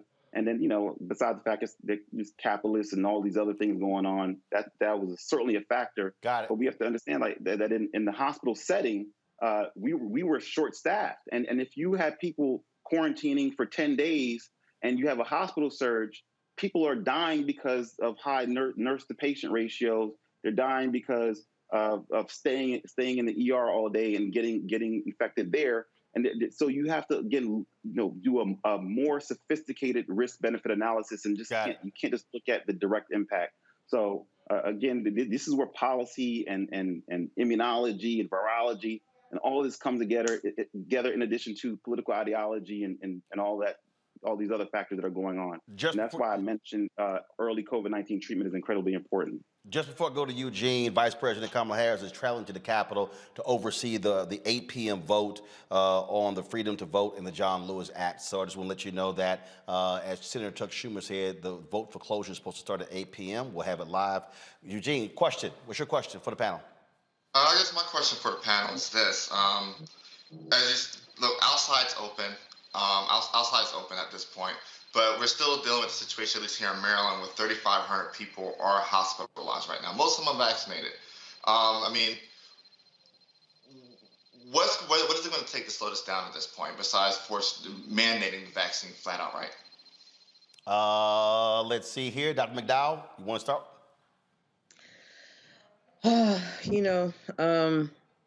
That's a tough question. That's a tough question because, the virus is its own entity, and we can only do what we can do.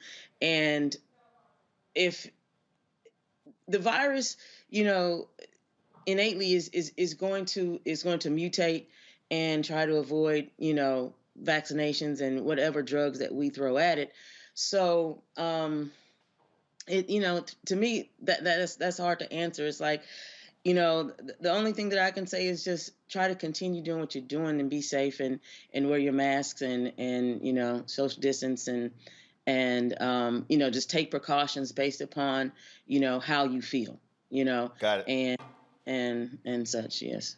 Dr. Ashby, real quick.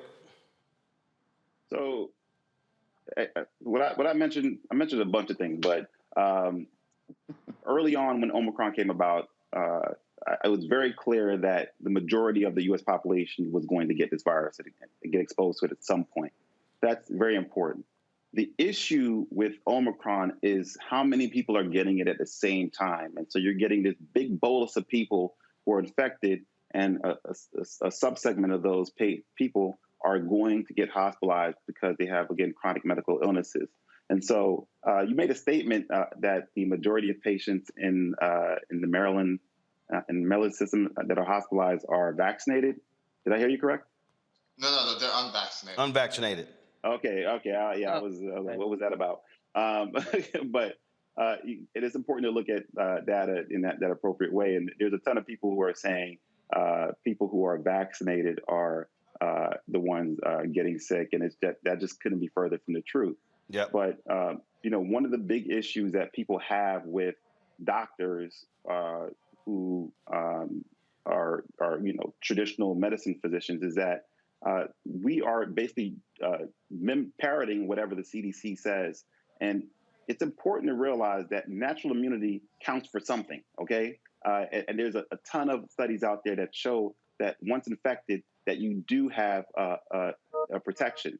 Now, and we could talk about that forever, but it's just very interesting that the CDC doesn't report on natural immunity. And it actually makes the vaccines look not as good as they do, because if you're comparing vaccinated to someone with no immunity, vaccines are going to look amazing. But if you're comparing the vaccinated to a mixed population of those who are infected, previously infected, and those who have no immunity, then it's not going to look as effective as it is. Okay. But it's just important that we look at all the data all together, because we want to be straight up genuine when we're discussing things, and that's one of the points that I try to get across to my patients. And that's why we have multiple segments dealing with the issue of COVID.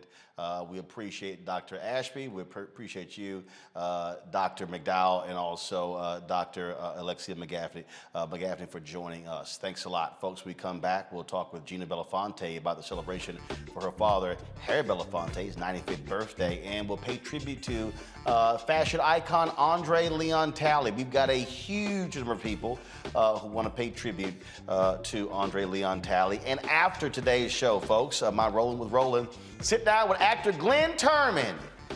Man, he's been in the business more than 50 years, and he is still holding it down. You're watching Roland Martin Unfiltered right here on the Black Star Network.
You know how some carriers give you so little for your older busted phone you just end up living with it?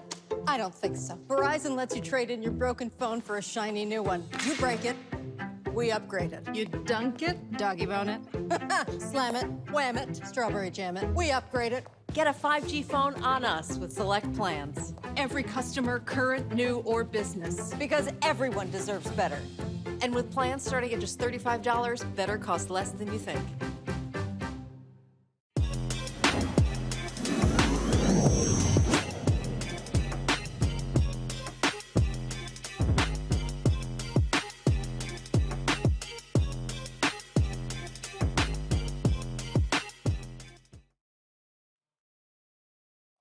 Welcome back to Roland Martin Unfiltered right here on the Black Star Network. In honor of Harry Belafonte's 95th birthday, Sankofa is holding a fundraiser birthday bash. The star-studded 95th birthday celebration and fundraising concert will take place on March 1st. Now, the fundraiser will go to an alternative reality technology and arts reentry program to help returning citizens successfully transition back into the community. Gina Belafonte is the executive director of Sankofa, who joins us right now. Hey, what up, Gina? Peace, yo. What's up? All good. Glad to see you first and foremost. How is your dad? I know, of course, he lost his longtime running buddy, Sidney Poitier. How's he doing?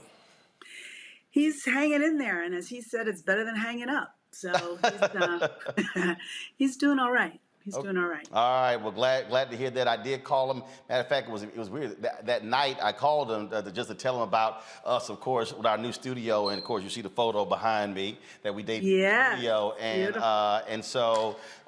it was just, of course, then we found the next day that Mr. Poitier had passed away. So certainly glad to have you here. Give him our best and our love. So tell us about this celebration for his 95th birthday, benefiting Sankofa, and also this virtual reality program?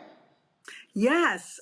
So we're having a live event, which I'm really excited to say is live, at the Town Hall Theater in New York City on March 1st, which is his actual birthday.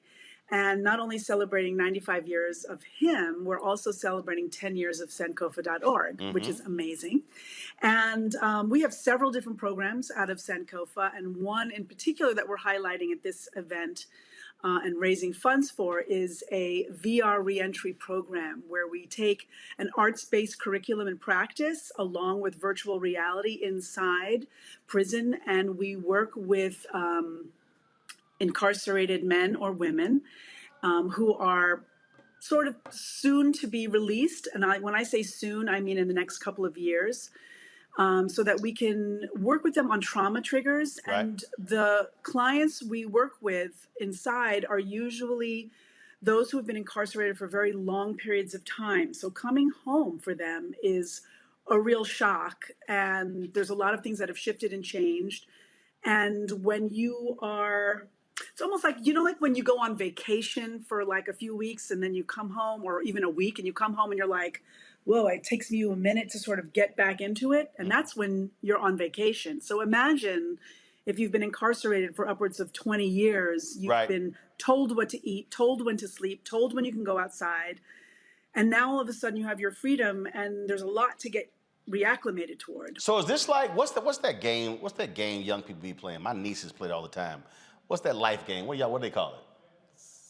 Sims, yeah.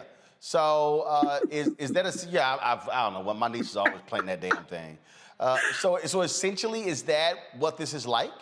It's like it's sort of like a program that's what walking them through. Hey, you're gonna be getting out, and this is what you're about to face.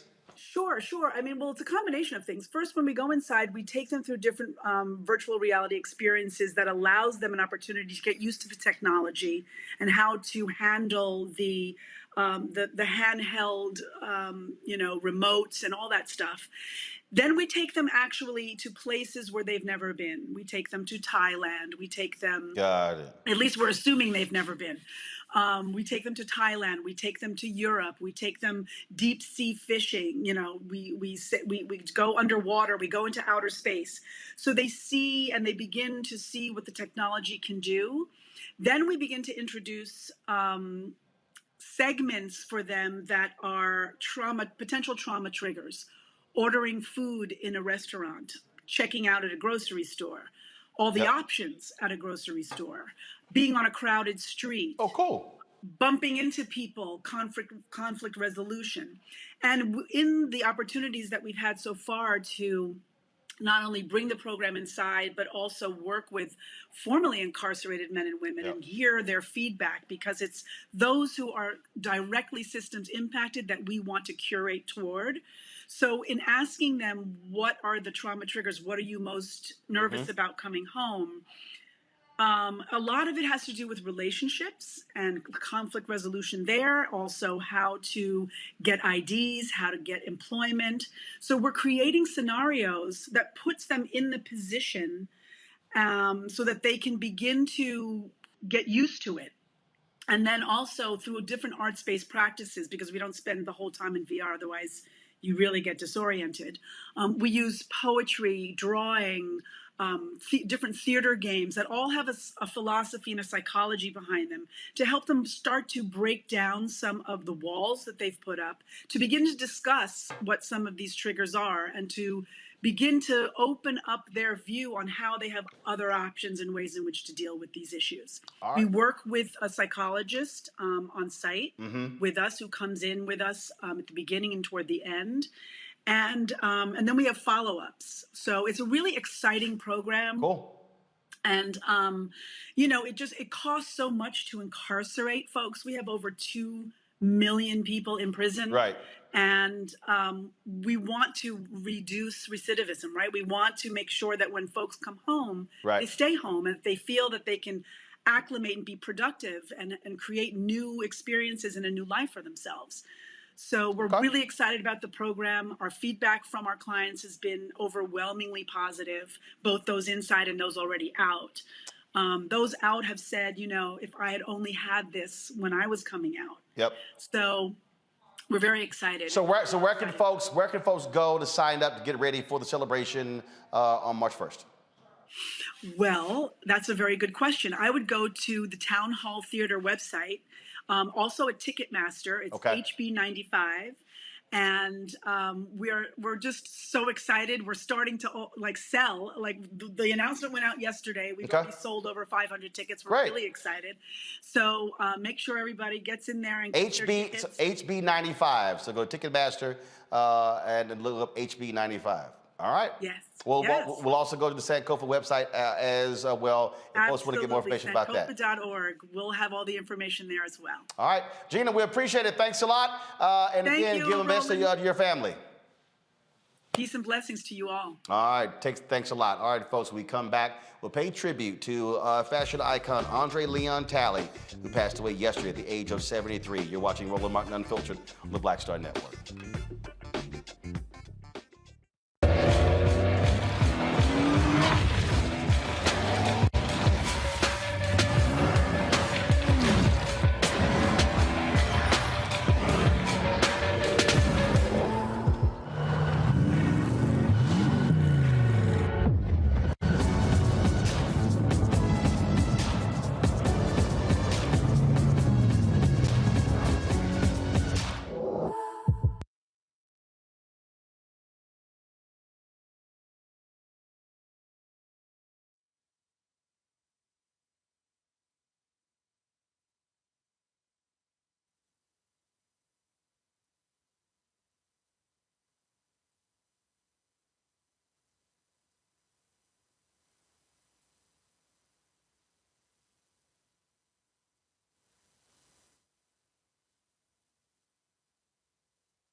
Last night, we all learned that renowned fashion journalist and former creative director for Vogue magazine, André Leon Talley, passed away at the age of 73. Tributes have been pouring in all across the country as well as the globe. He was an iconic figure, a 6'6" man who hailed from North Carolina, who brought his amazing knowledge of fashion, but also his race into a place that in elite circles where it's mostly been white folks who have been controlling what you see and what you hear. He brought that. Of course, he was someone who dressed First Lady Michelle Obama, offered advice, mentored Naomi Campbell, had an impact on so many people in a tremendous way. We've got a number of folks who are lined up to pay tribute to André Leon Talley. First up is Robin Gavon, Pulitzer Prize winning writer for the Washington Post. Robin, how are you? I'm good. How are you, Roland? Great. Always good to see you. So just share with us just your thoughts about André, who he was, what was it like to be around him in his company, and just his impact on fashion. Well, I mean, André was one of a kind for so many years. He was alone at the level of status of creative director at a major fashion glossy, particularly American Vogue, which I should mention has not had a Black person at that level since André.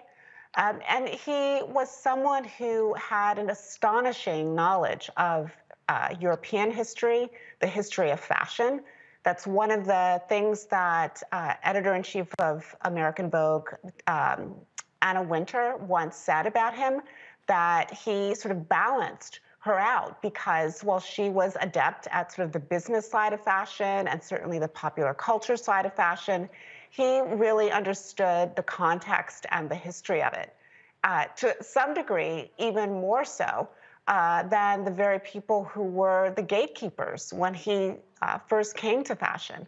So his loss is really a loss of an incredible amount of institutional knowledge, and it's the loss of someone who really opened doors in ways that can be seen by the numbers of Black models who are now working and by the presence of a Black editor-in-chief at British Vogue.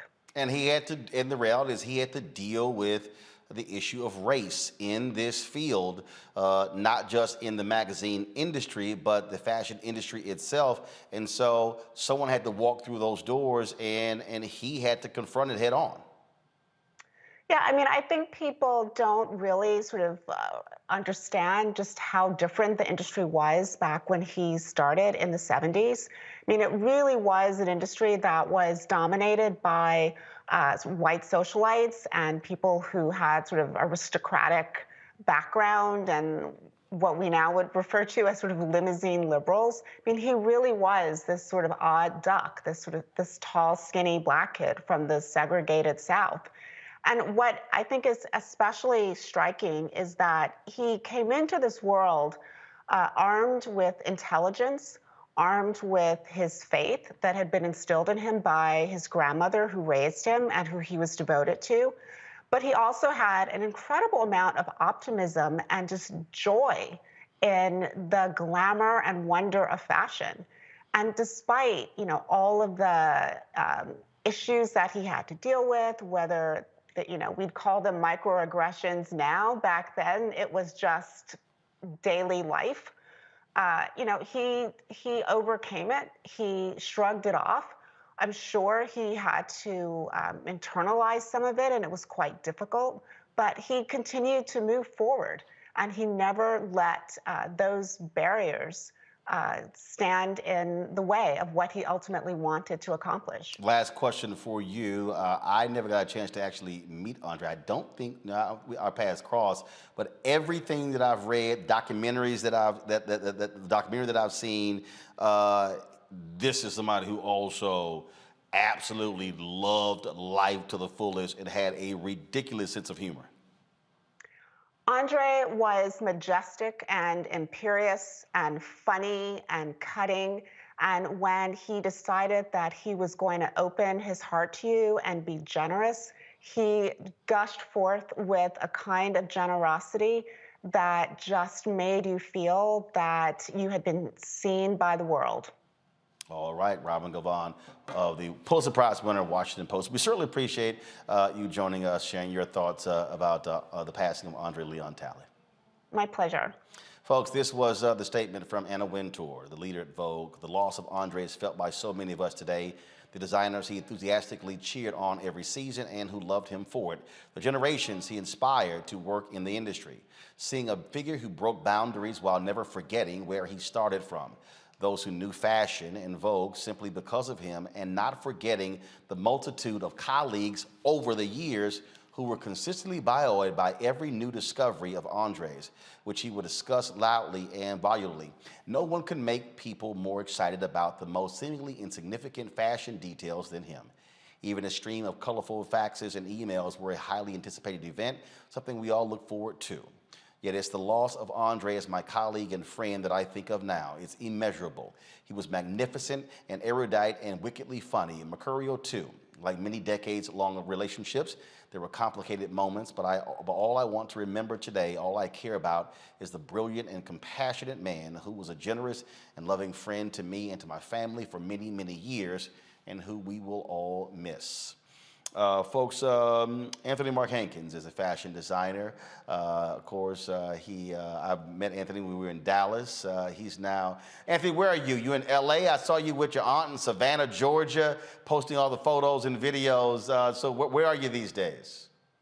I'm in Savannah, Georgia. I moved here about 6 months ago. Wow. I'm enjoying it. Wow. Moved for me. Gotcha. All right, well, good. Now I know that, so when I roll back through Georgia, I'll certainly stop by. Share with us just your thoughts, interactions, perspective about the icon himself, Andre Leon Talley. Well, as a fashion designer, Andre was more than just an editor. He was a friend. and a confidant, someone that designers could go to as a safe place for feedback. And I think a lot of times, when a fashion designer is presenting a collection, they're afraid of what the press will say. André was the kind of person that would come in through the back door, look at your designs, and talk to you one-on-one. And Marc Jacobs and Donna Karan and so many of my colleagues would say that he was a friend. And when you're a timid designer and you're putting together a collection, you're really unsure what to present. And like Robin was saying, he was an encyclopedia of fashion. He knew about every trend. He could take you back to the Doric peplos and Grecian culture. And he was so personable. I remember when I first met him at Yves Saint Laurent, he was with Eunice Johnson of Ebony, Ebony magazine. Yep. And Eunice Johnson and André were hand in hand going from couture show to couture show. And André took the time to talk to me, and he didn't have to. And so as a young designer back then, I remember that. And I remember the smile on his face and the eye-to-eye contact he gave me. And if you look on Instagram, so many fashion designers around the world had that intimacy with André. Winona Blahnik, Yves Saint Laurent was a personal friend of his. Karl Lagerfeld made clothes for him. I mean, he was bigger than life, loving and caring. And as Diane von Furstenberg said today, she felt as though she lost her brother. And he was a brother to all designers. When you say bigger than life, first of all, his brother was 6'6". And of course, I mean, later in life, he talked about his struggle with weight, then the different type of outfits that he later began to wear, the caftans and others. And you're right, you would sit there and you would listen, again, when I watched the documentary, how he would just sort of just describe this outfit and the shoes and where it came from and where it first started. I mean, and so you're sitting here and again, listening to someone dissect clothes, sort of like when you watch a coach dissect a play in sports. Absolutely. And what's really loving about him is that he embraced his stature. He embraced his size. He didn't shame himself because he was a fuller figure guy. He really embraced fashion no matter, before, size shaming was in fashion. He really, really stepped up and showed how you could be a full-figured man and look elegant. And he has such a flair for color and texture. And I used to say to him, you could have been a fashion designer. He says, no. I love books too much. He did. He read all the greats from Shakespeare. He could recite a Shakespeare poem. I mean, that's how intelligent this man was. And like Robin said, we lost a leader. He opened doors for so many African Americans. I wouldn't be here if it wasn't for André and Willie Smith. And, Diane Vreeland gave him the opportunity to work at the Met. But André showed up. And I tell young people, when you show up hungry and willing to learn and not the first one out the door, André would be the last one out the door back in the day when he was working for Madame Vreeland. So, I mean, that's what it takes to get to that level, doing your homework, showing up. And André put in the time. And it didn't happen overnight for him. And he really, really dedicated his life to what he loved. And that's why he was a true success. Well, and that's also why it's important for us to really understand and respect the work that people put in, how they got there, but also creating the space for the next generation. Because as Robin said, he comes in at a time where you did not have African Americans who were at any of these magazines, in these spaces. And even though he ascended, he still dealt with a lot of the BS, even in terms of no longer having the position at Vogue. You would think that someone of his stature would have never sort of left one of those places, but even he still had to deal with sort of being pushed out, pushed away, but he never stopped that from letting everybody know, I still got a place in this game.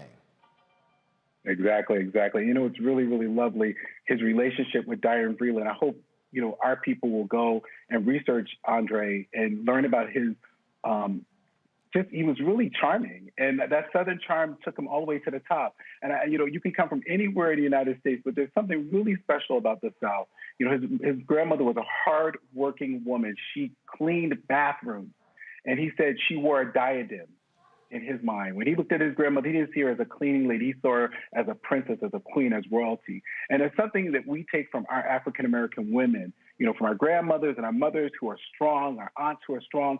And we carry that, that sense of knowing who we are, our faith value into the workplace You know, we don't need to leave that back at home. We need to take that with us when we go to work. All the things that our grandmothers and our mothers instilled in us, we need to use that every day, because that's what's going to get you to the next level of life.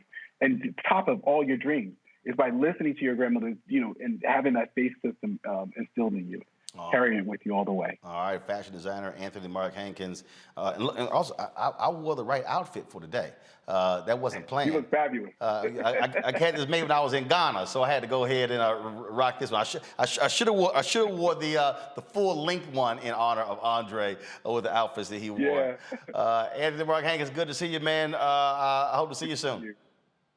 Thank you so much for having me. Take care, Roland. Thanks a lot. All right, folks, let's now go to Terry Egan. She's a longtime fashion writer, been in the business for quite some time, and also Brandis Daniels. She is the CEO, founder of Harlem Fashion Row. Glad to have both of you. How y'all doing? Hi, Roland. Great to see you. Absolutely. And wow, you know, what a day.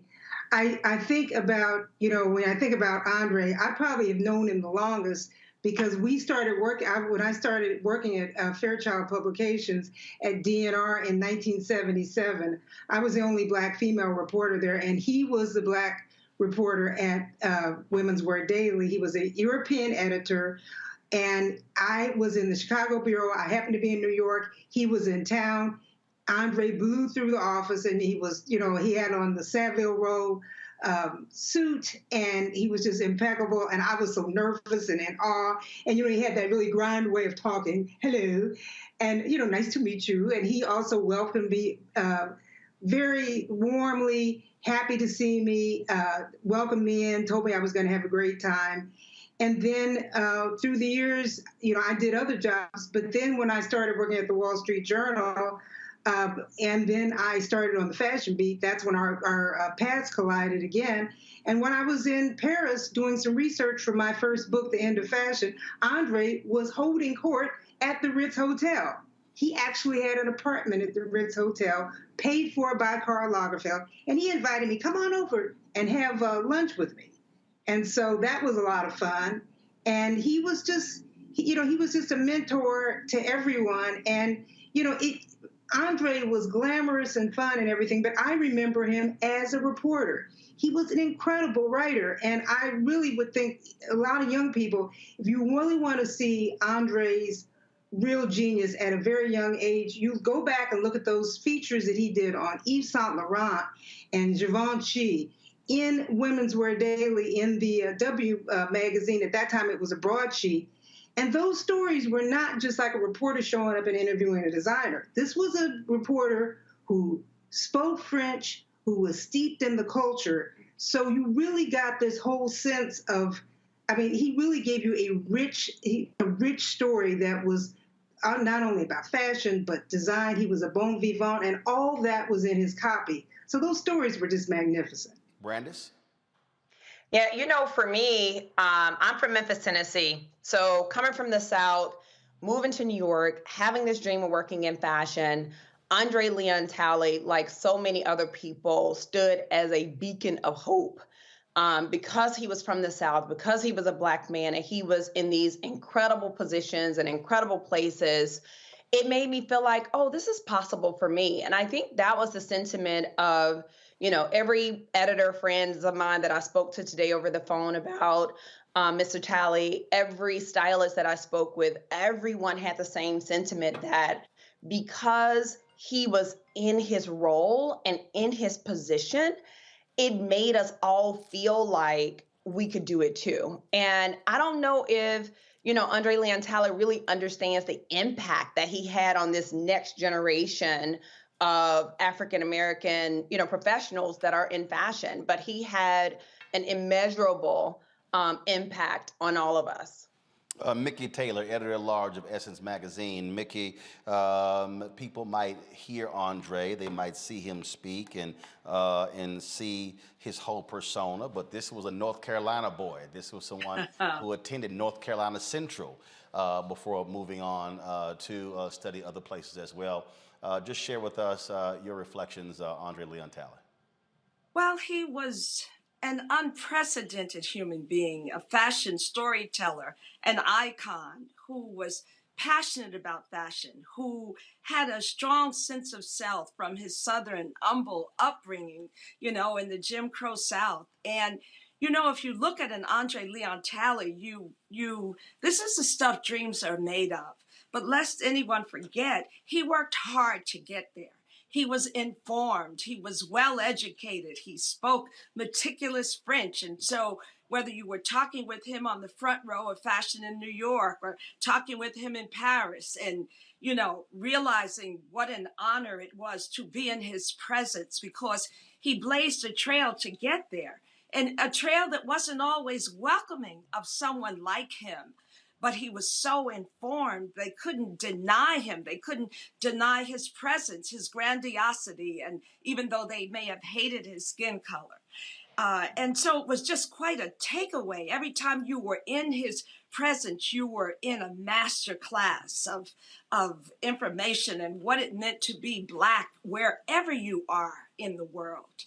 And so I just admired him so. I cherished those moments together and, you know, to just see him even across the floor. Hello, Nikki! And just so excited to see one another, especially when you could count those of us in fashion and beauty on one hand that were of African descent. And so today I'm just reflecting on the genius that he was, how he defied the odds, how he mastered his purpose with such distinction in a world and at a time where we were invisible.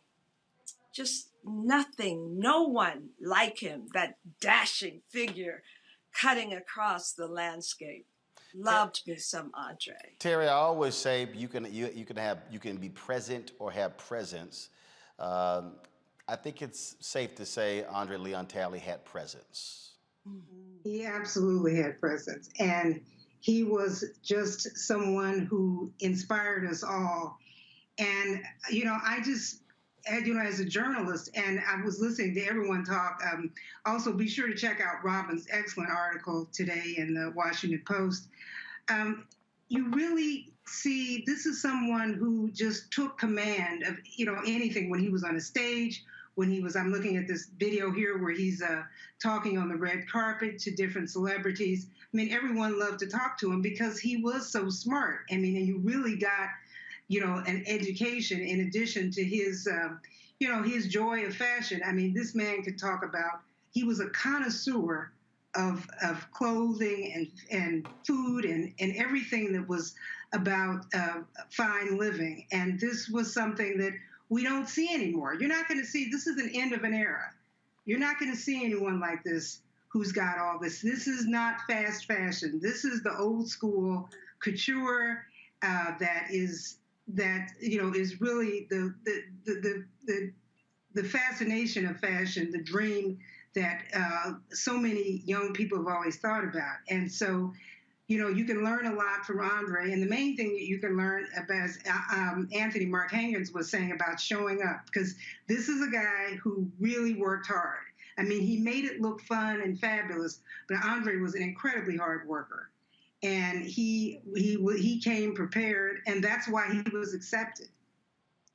Brandis, So, go ahead. I was just going to say, this is just really something that I always like to instill in people, because getting there early, staying late, and, you know, really knowing your subject. And, you know, Andre did this. And so he'll be missed by everyone.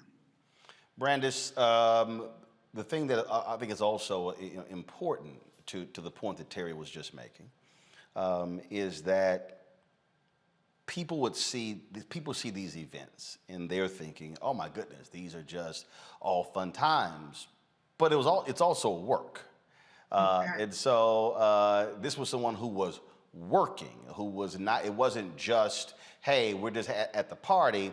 It might look that way in photos and things along those lines, but putting that work in to be able to rise to the level that he did at Vogue and in this industry. I don't think any of us, Roland, will ever understand the work that Andre put in to get to the place that he was in.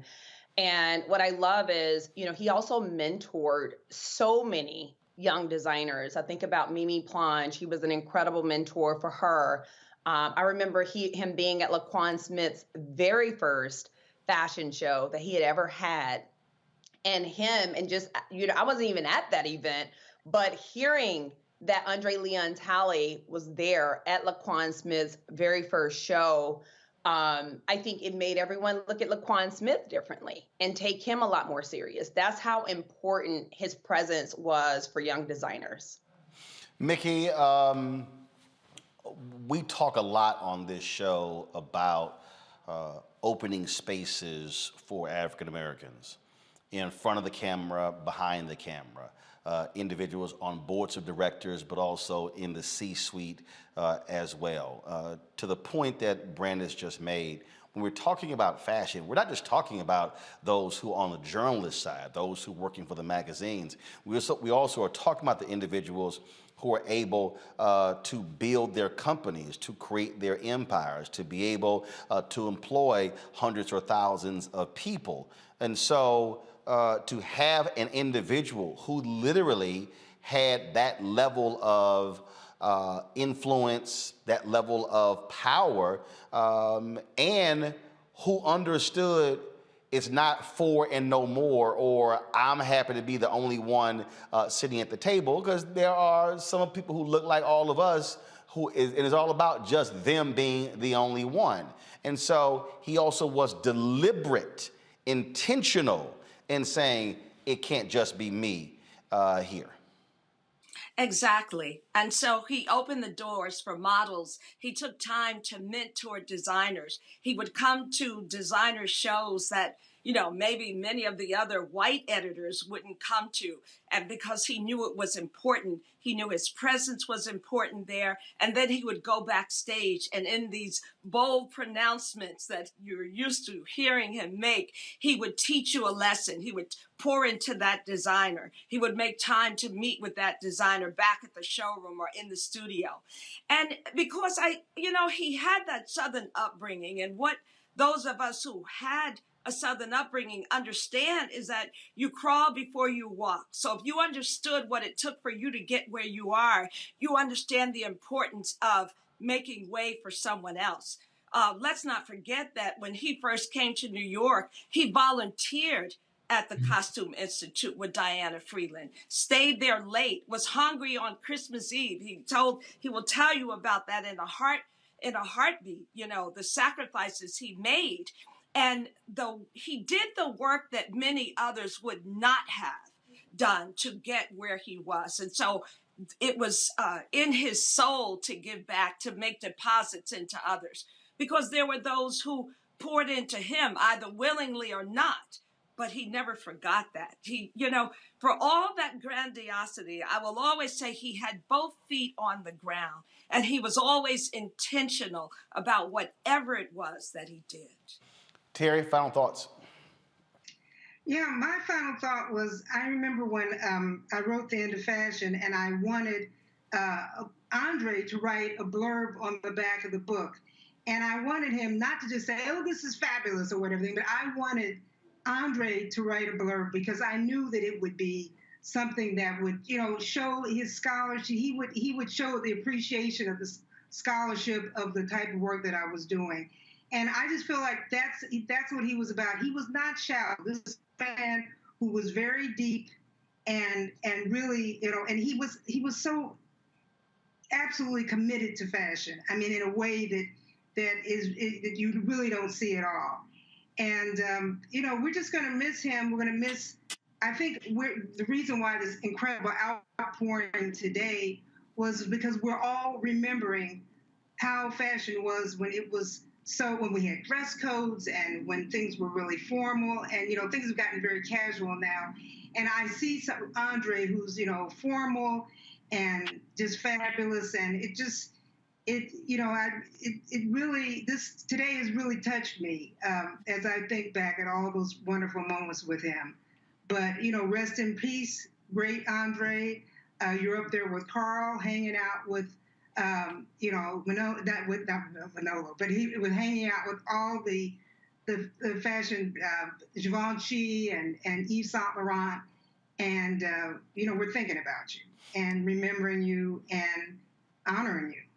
Brandis, your final thoughts. I do have this real quick before your final thoughts, all three of you. If you knew you were coming across Andre, did you double check to see what you were wearing to make sure everything was straight? Was anybody ever lovingly admonished by Andre? No. No, thank God, no. I was not lovingly admonished, but the last time I saw him was at Dapper Dan's Atelier. It was right after they had shown his documentary at the Schomburg, and he was definitely looking and checking and trying to see what we all had on for sure. But he, for us, represented hope.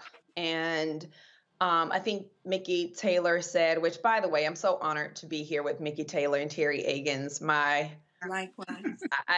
biggest supporters, both of them. But he was he allowed us to dream. I call myself a proud fashion outsider. I didn't work for Vogue. I didn't, come up the luxury ranks. And for someone like me who moved to New York from the South with this dream, Andre's life represented possibility. And that's what it represented for so many of us. So he will be dearly missed. And there's no one who could ever replace his impact. Mickey. I agree with everything that has been said. He was quoted once as saying, "None of my contemporaries have seen the world through the Black lens." And when I think about him, and with all the throws, if you will, that were against him on every continent, as a Black man, as a man who was informed, as a man who you had to try to reckon with to at least hold your own. I remember John Fairchild, when he worked at Women's Wear Daily, John Fairchild turned to him one day and said, "I'm the boss." He told Andre that because he was threatened by the presence and the knowledge of Andre. So, yeah, I'm bowing in spirit to all that he was, to what he stood up against, to be all that. And he is forever a symbol of the achievable possibilities, as Brandis said. So we have no chance at the win if we don't use our voice and if we don't stand up in all our splendor like Andre did. Well, that is certainly a proper way to pay tribute to Andre Leon Talley, and one of the reasons why we've done these for numerous African Americans who passed away, and because frankly, as far as I'm concerned, whether when Sidney Poitier passed, Cicely Tyson passed, I personally did not think that we saw the proper tributes being paid. And in fact, last night I was talking to one of my former colleagues at TV1, and if there's something that really probably drives me crazy is that the state that we're in right now with Black media is that when we're losing our icons, our perspectives are not fully being presented. So 20, 30 years from now, when somebody is reading about Andre Leon Talley or Sidney Poitier, and they're looking on YouTube or they're looking in different places, they're actually not going to see our real-time reflections because unfortunately too many of our outlets are just doing business as usual and not taking the time to actually pay proper tribute. And so that's why I thank all three of you for being with us and being able to share your thoughts about Andre as well. Thank you. Thank you. Yeah. Folks, as we said, all across the world, people have been weighing in, talking about Andre Leon Talley. Kerry Washington tweeted this, "Oh, Andre, heaven is going to be too fabulous now, sir. You blessed us with your charm, wit, and taste for the exceptional. You'll shine so brightly from the heavens that we'll know what true stardom looks like. We'll gaze up at you always in awe and with gratitude." Constance White, former top editor at Essence Magazine, she tweeted this, "He lit up fashion. He lit up my life in ways he knew and didn't know. He was a giant, an intellect, an iconoclast, a singular personality and talent. a black trailblazer in an unforgiving white fashion world. Rest in peace, Andre. Rest easy in heaven's chiffon trenches. I'll miss you. Hashtag Andre Leon Talley. Comedian Liz Winstead posted, Andre Leon Talley has passed. I'm heartbroken. He was someone whose heart was as big as his personality. What an icon, what a trailblazer, what a legend, what patriot, what a teddy bear. Rest in power, sir. You will be missed. Those were, again, some of the tributes that have been on social media. Folks have been, again, men and women have been posting numerous different statements regarding Andre Leon Talley. As I said, born and raised in North Carolina, grew up in the church, goes to HBCU, North Carolina Central, then goes on to incredible heights in this industry. One of the folks who has been in the fashion industry for quite some time is Harriet Cole. She's a journalist. We actually work together at Savoy Magazine. Harriet, how you doing? I'm, celebrating our brother's life. It's happy, it's sad, it's everything, but I'm honored to be here with you today. So talk about that. When did you first meet Andre? And just share for our audience, what was it like to be in his presence? Well, actually, Roland, I say I've had 39 lives. I started my career at Essence Magazine, and I was running the lifestyle department. The art director, Gregory Gray, who's also from Baltimore like me, said, we have to do an at-home feature with this wonderful man, Andre Leon Talley.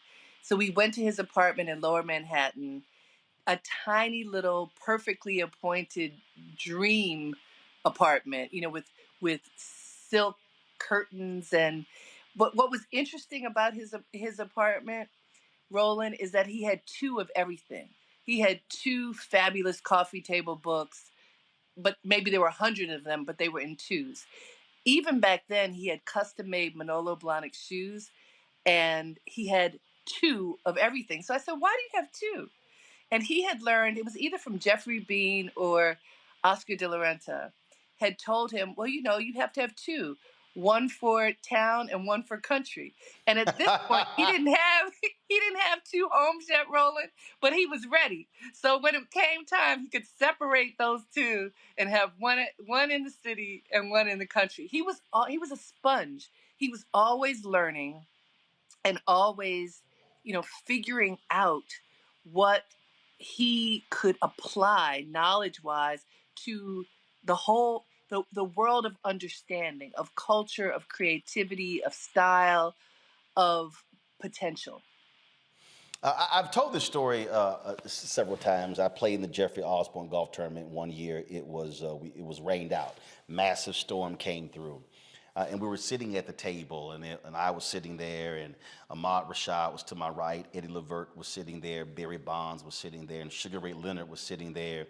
And we started just talking about the craft. So like I had asked Eddie a question about singing, and when, matter of fact, at Oprah's Legends Ball in the show, she talked about how she went up and told them she only wanted fast-paced songs, and I brought up to Eddie, and he was not happy about that night. And I remember watching him like he pissed. And so I asked him about that particular night, and so we started talking about being on stage and being a Rock and Roll Hall of Famer, and then Ahmad Rashad started talking about, for football, and Barry Bonds started talking about baseball, and Sugar Ray Leonard, and I started talking about television and journalism, and so we're just sitting here trading all of these different stories, and it was great because it literally was a conversation about how do you talk about and define greatness in your particular area. Yeah. And so for me, watching the documentary or reading these stories and listening to him talk about fashion, I didn't know what the hell he was talking about, but again, listening to it, you understand someone who did not have a small sense of knowledge on this, but who was a genius in his area, in his lane, in his space. He was immersed in the space. Now, let's think about this, Roland. We all, Black folks, we have all been taught you have to be 10 times better, right, in order to have whatever the opportunity is in order to build your career. Andre Leon Talley had exponential knowledge, exponentially more probably than anyone else. He was a French major in college. He lived in France for a long time. What many people don't know is that he started his career at Ebony magazine. He was Really? side by side with Eunice Johnson at the shows in Paris. He brought that Southern sensibility and grounding, which Mickey talked about, having his feet on the ground, into his whole life. But the other thing that he had a vision. He had a dream that was bigger than anyone could shut down. He dreamed about fashion from a kid. He believed that he could build a world for himself that was in this international world of fashion. He studied it. He owned it. He was a big Black man.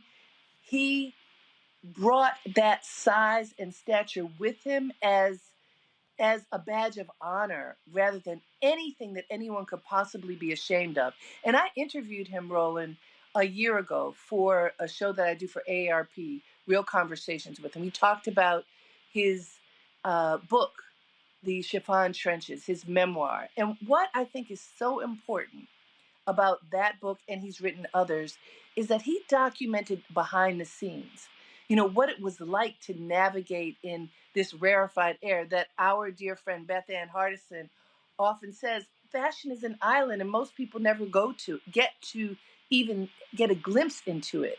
Because he wrote this book, because he wrote so much in Vogue magazine, and because he mentored so many people behind the scenes, we have his legacy to live on. And there's one other very important thing I want to say about him as a Southern Black man who was reared by his grandmother. He grew up in the church, and we know that he was very active at Abyssinian for many, many years up until his departure from this earth. What you learn in church, what you learn as a person of God is you are supposed to do good. You're supposed to help others. You are supposed to give as much as you receive and not talk about it. Just do it. Andre anointed so many people with his knowledge and support, as others have said. He helped many Black people in the industry quietly because, Vogue, wonderful magazine, but Vogue magazine is not a magazine for Black folk. Nope. He helped so many Black people have a chance. And talk about inclusivity. He dressed Jennifer Hudson when she was a curvy girl. That was before inclusivity was a thing. And he dressed her for the red carpet. As we know, he was there to support Michelle Obama and so many others behind the scenes to ensure that if there was an opportunity, and they were ready, you had to be ready. If they were ready, he was going to help them have that runway in order to soar. And I think this is something that he will be remembered for. And it's that combination of all the love and faith and grounding that his grandmother and his faith gave him and his vision that set him on a course to fulfill his dream. Your funniest Andre Leon Talley story? Oh, funny. That's a hard one, Roland, but here's how I'm going to put it, because I don't necessarily have funny, but I'll say, you had asked earlier, did Andre ever call people out on how they were dressed? Mm-hmm. And I actually saw the opposite. Andre, I watched him, and even with me, when I would see him places, he would pick something that he liked about what you were wearing and point it out. And one time we were at the Metropolitan Museum of Art in the Egyptian wing, and it was so beautiful, in the Temple of Dender. And I had on a brooch, and I had on like a cape. This is not like his, but I had on a cape and a brooch, and he acknowledged the brooch and whispered it. Oh, I love your brooch. And it was something that was my grandmother's. So not funny, but lovely. And I found as cutting as Andre could be, is as loving and thoughtful as Andre could be. And he offered me a lot of love and support over the years. Harry Cole, we sure appreciate it. Thanks a bunch for just sharing your thoughts with us. about we say this a lot, people say this a lot, hey, who's the next Michael Jordan, who's the next LeBron James, who's this? I keep trying to explain to people, there's only one Bill Russell, there's only one Magic Johnson, there's only one Michael Jordan, and there's only one Andre Leon Talley. You cannot replicate any of that in any way whatsoever.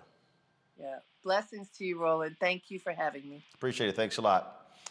Folks, we want to thank everybody who joined us. There were so many others we had also reached out to. Many people are still mourning his passing. There's been no cause of death that has been released. TMZ reported that he passed away in a hospital in White Plains, New York, where he was living. And also, a good friend of his who runs the Ford Foundation said that he had had several illnesses recently. But again, Andre Leon Talley, native of North Carolina Central graduate.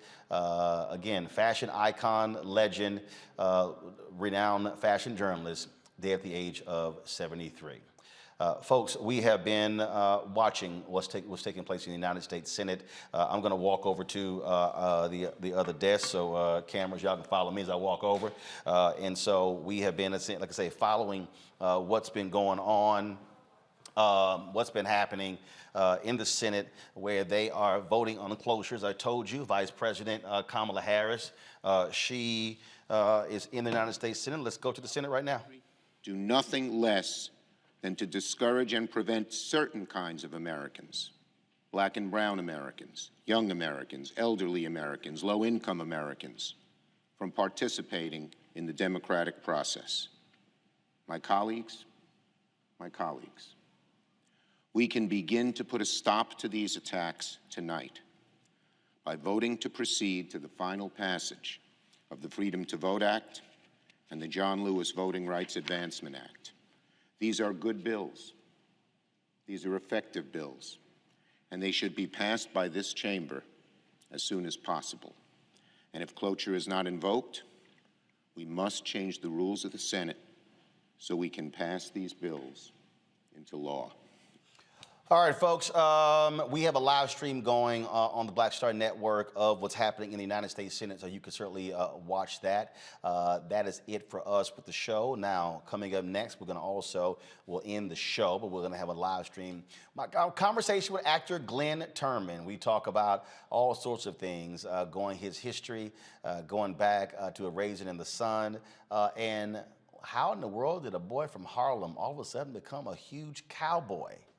Yeah, trust me, you don't want to miss that conversation. And also, how did he and Aretha Franklin hook up and get married?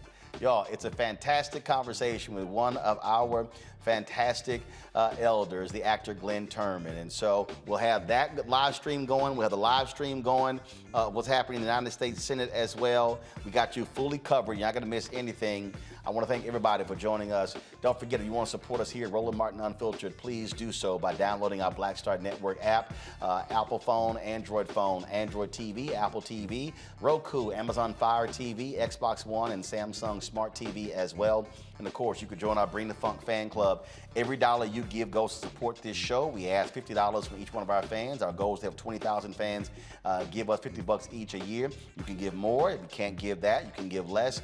We appreciate every dollar that is actually given to us. Cash App, $RM Unfiltered. PayPal is R Martin Unfiltered. Venmo is RM Unfiltered. Zelle is Roland at RolandSMartin.com. Roland at RolandMartinUnfiltered.com. Folks, thanks a bunch. And I'll see you guys right here on Roland Martin Unfiltered on the Black Star Network, where, as I keep telling y'all, Black-owned media matters. Holla!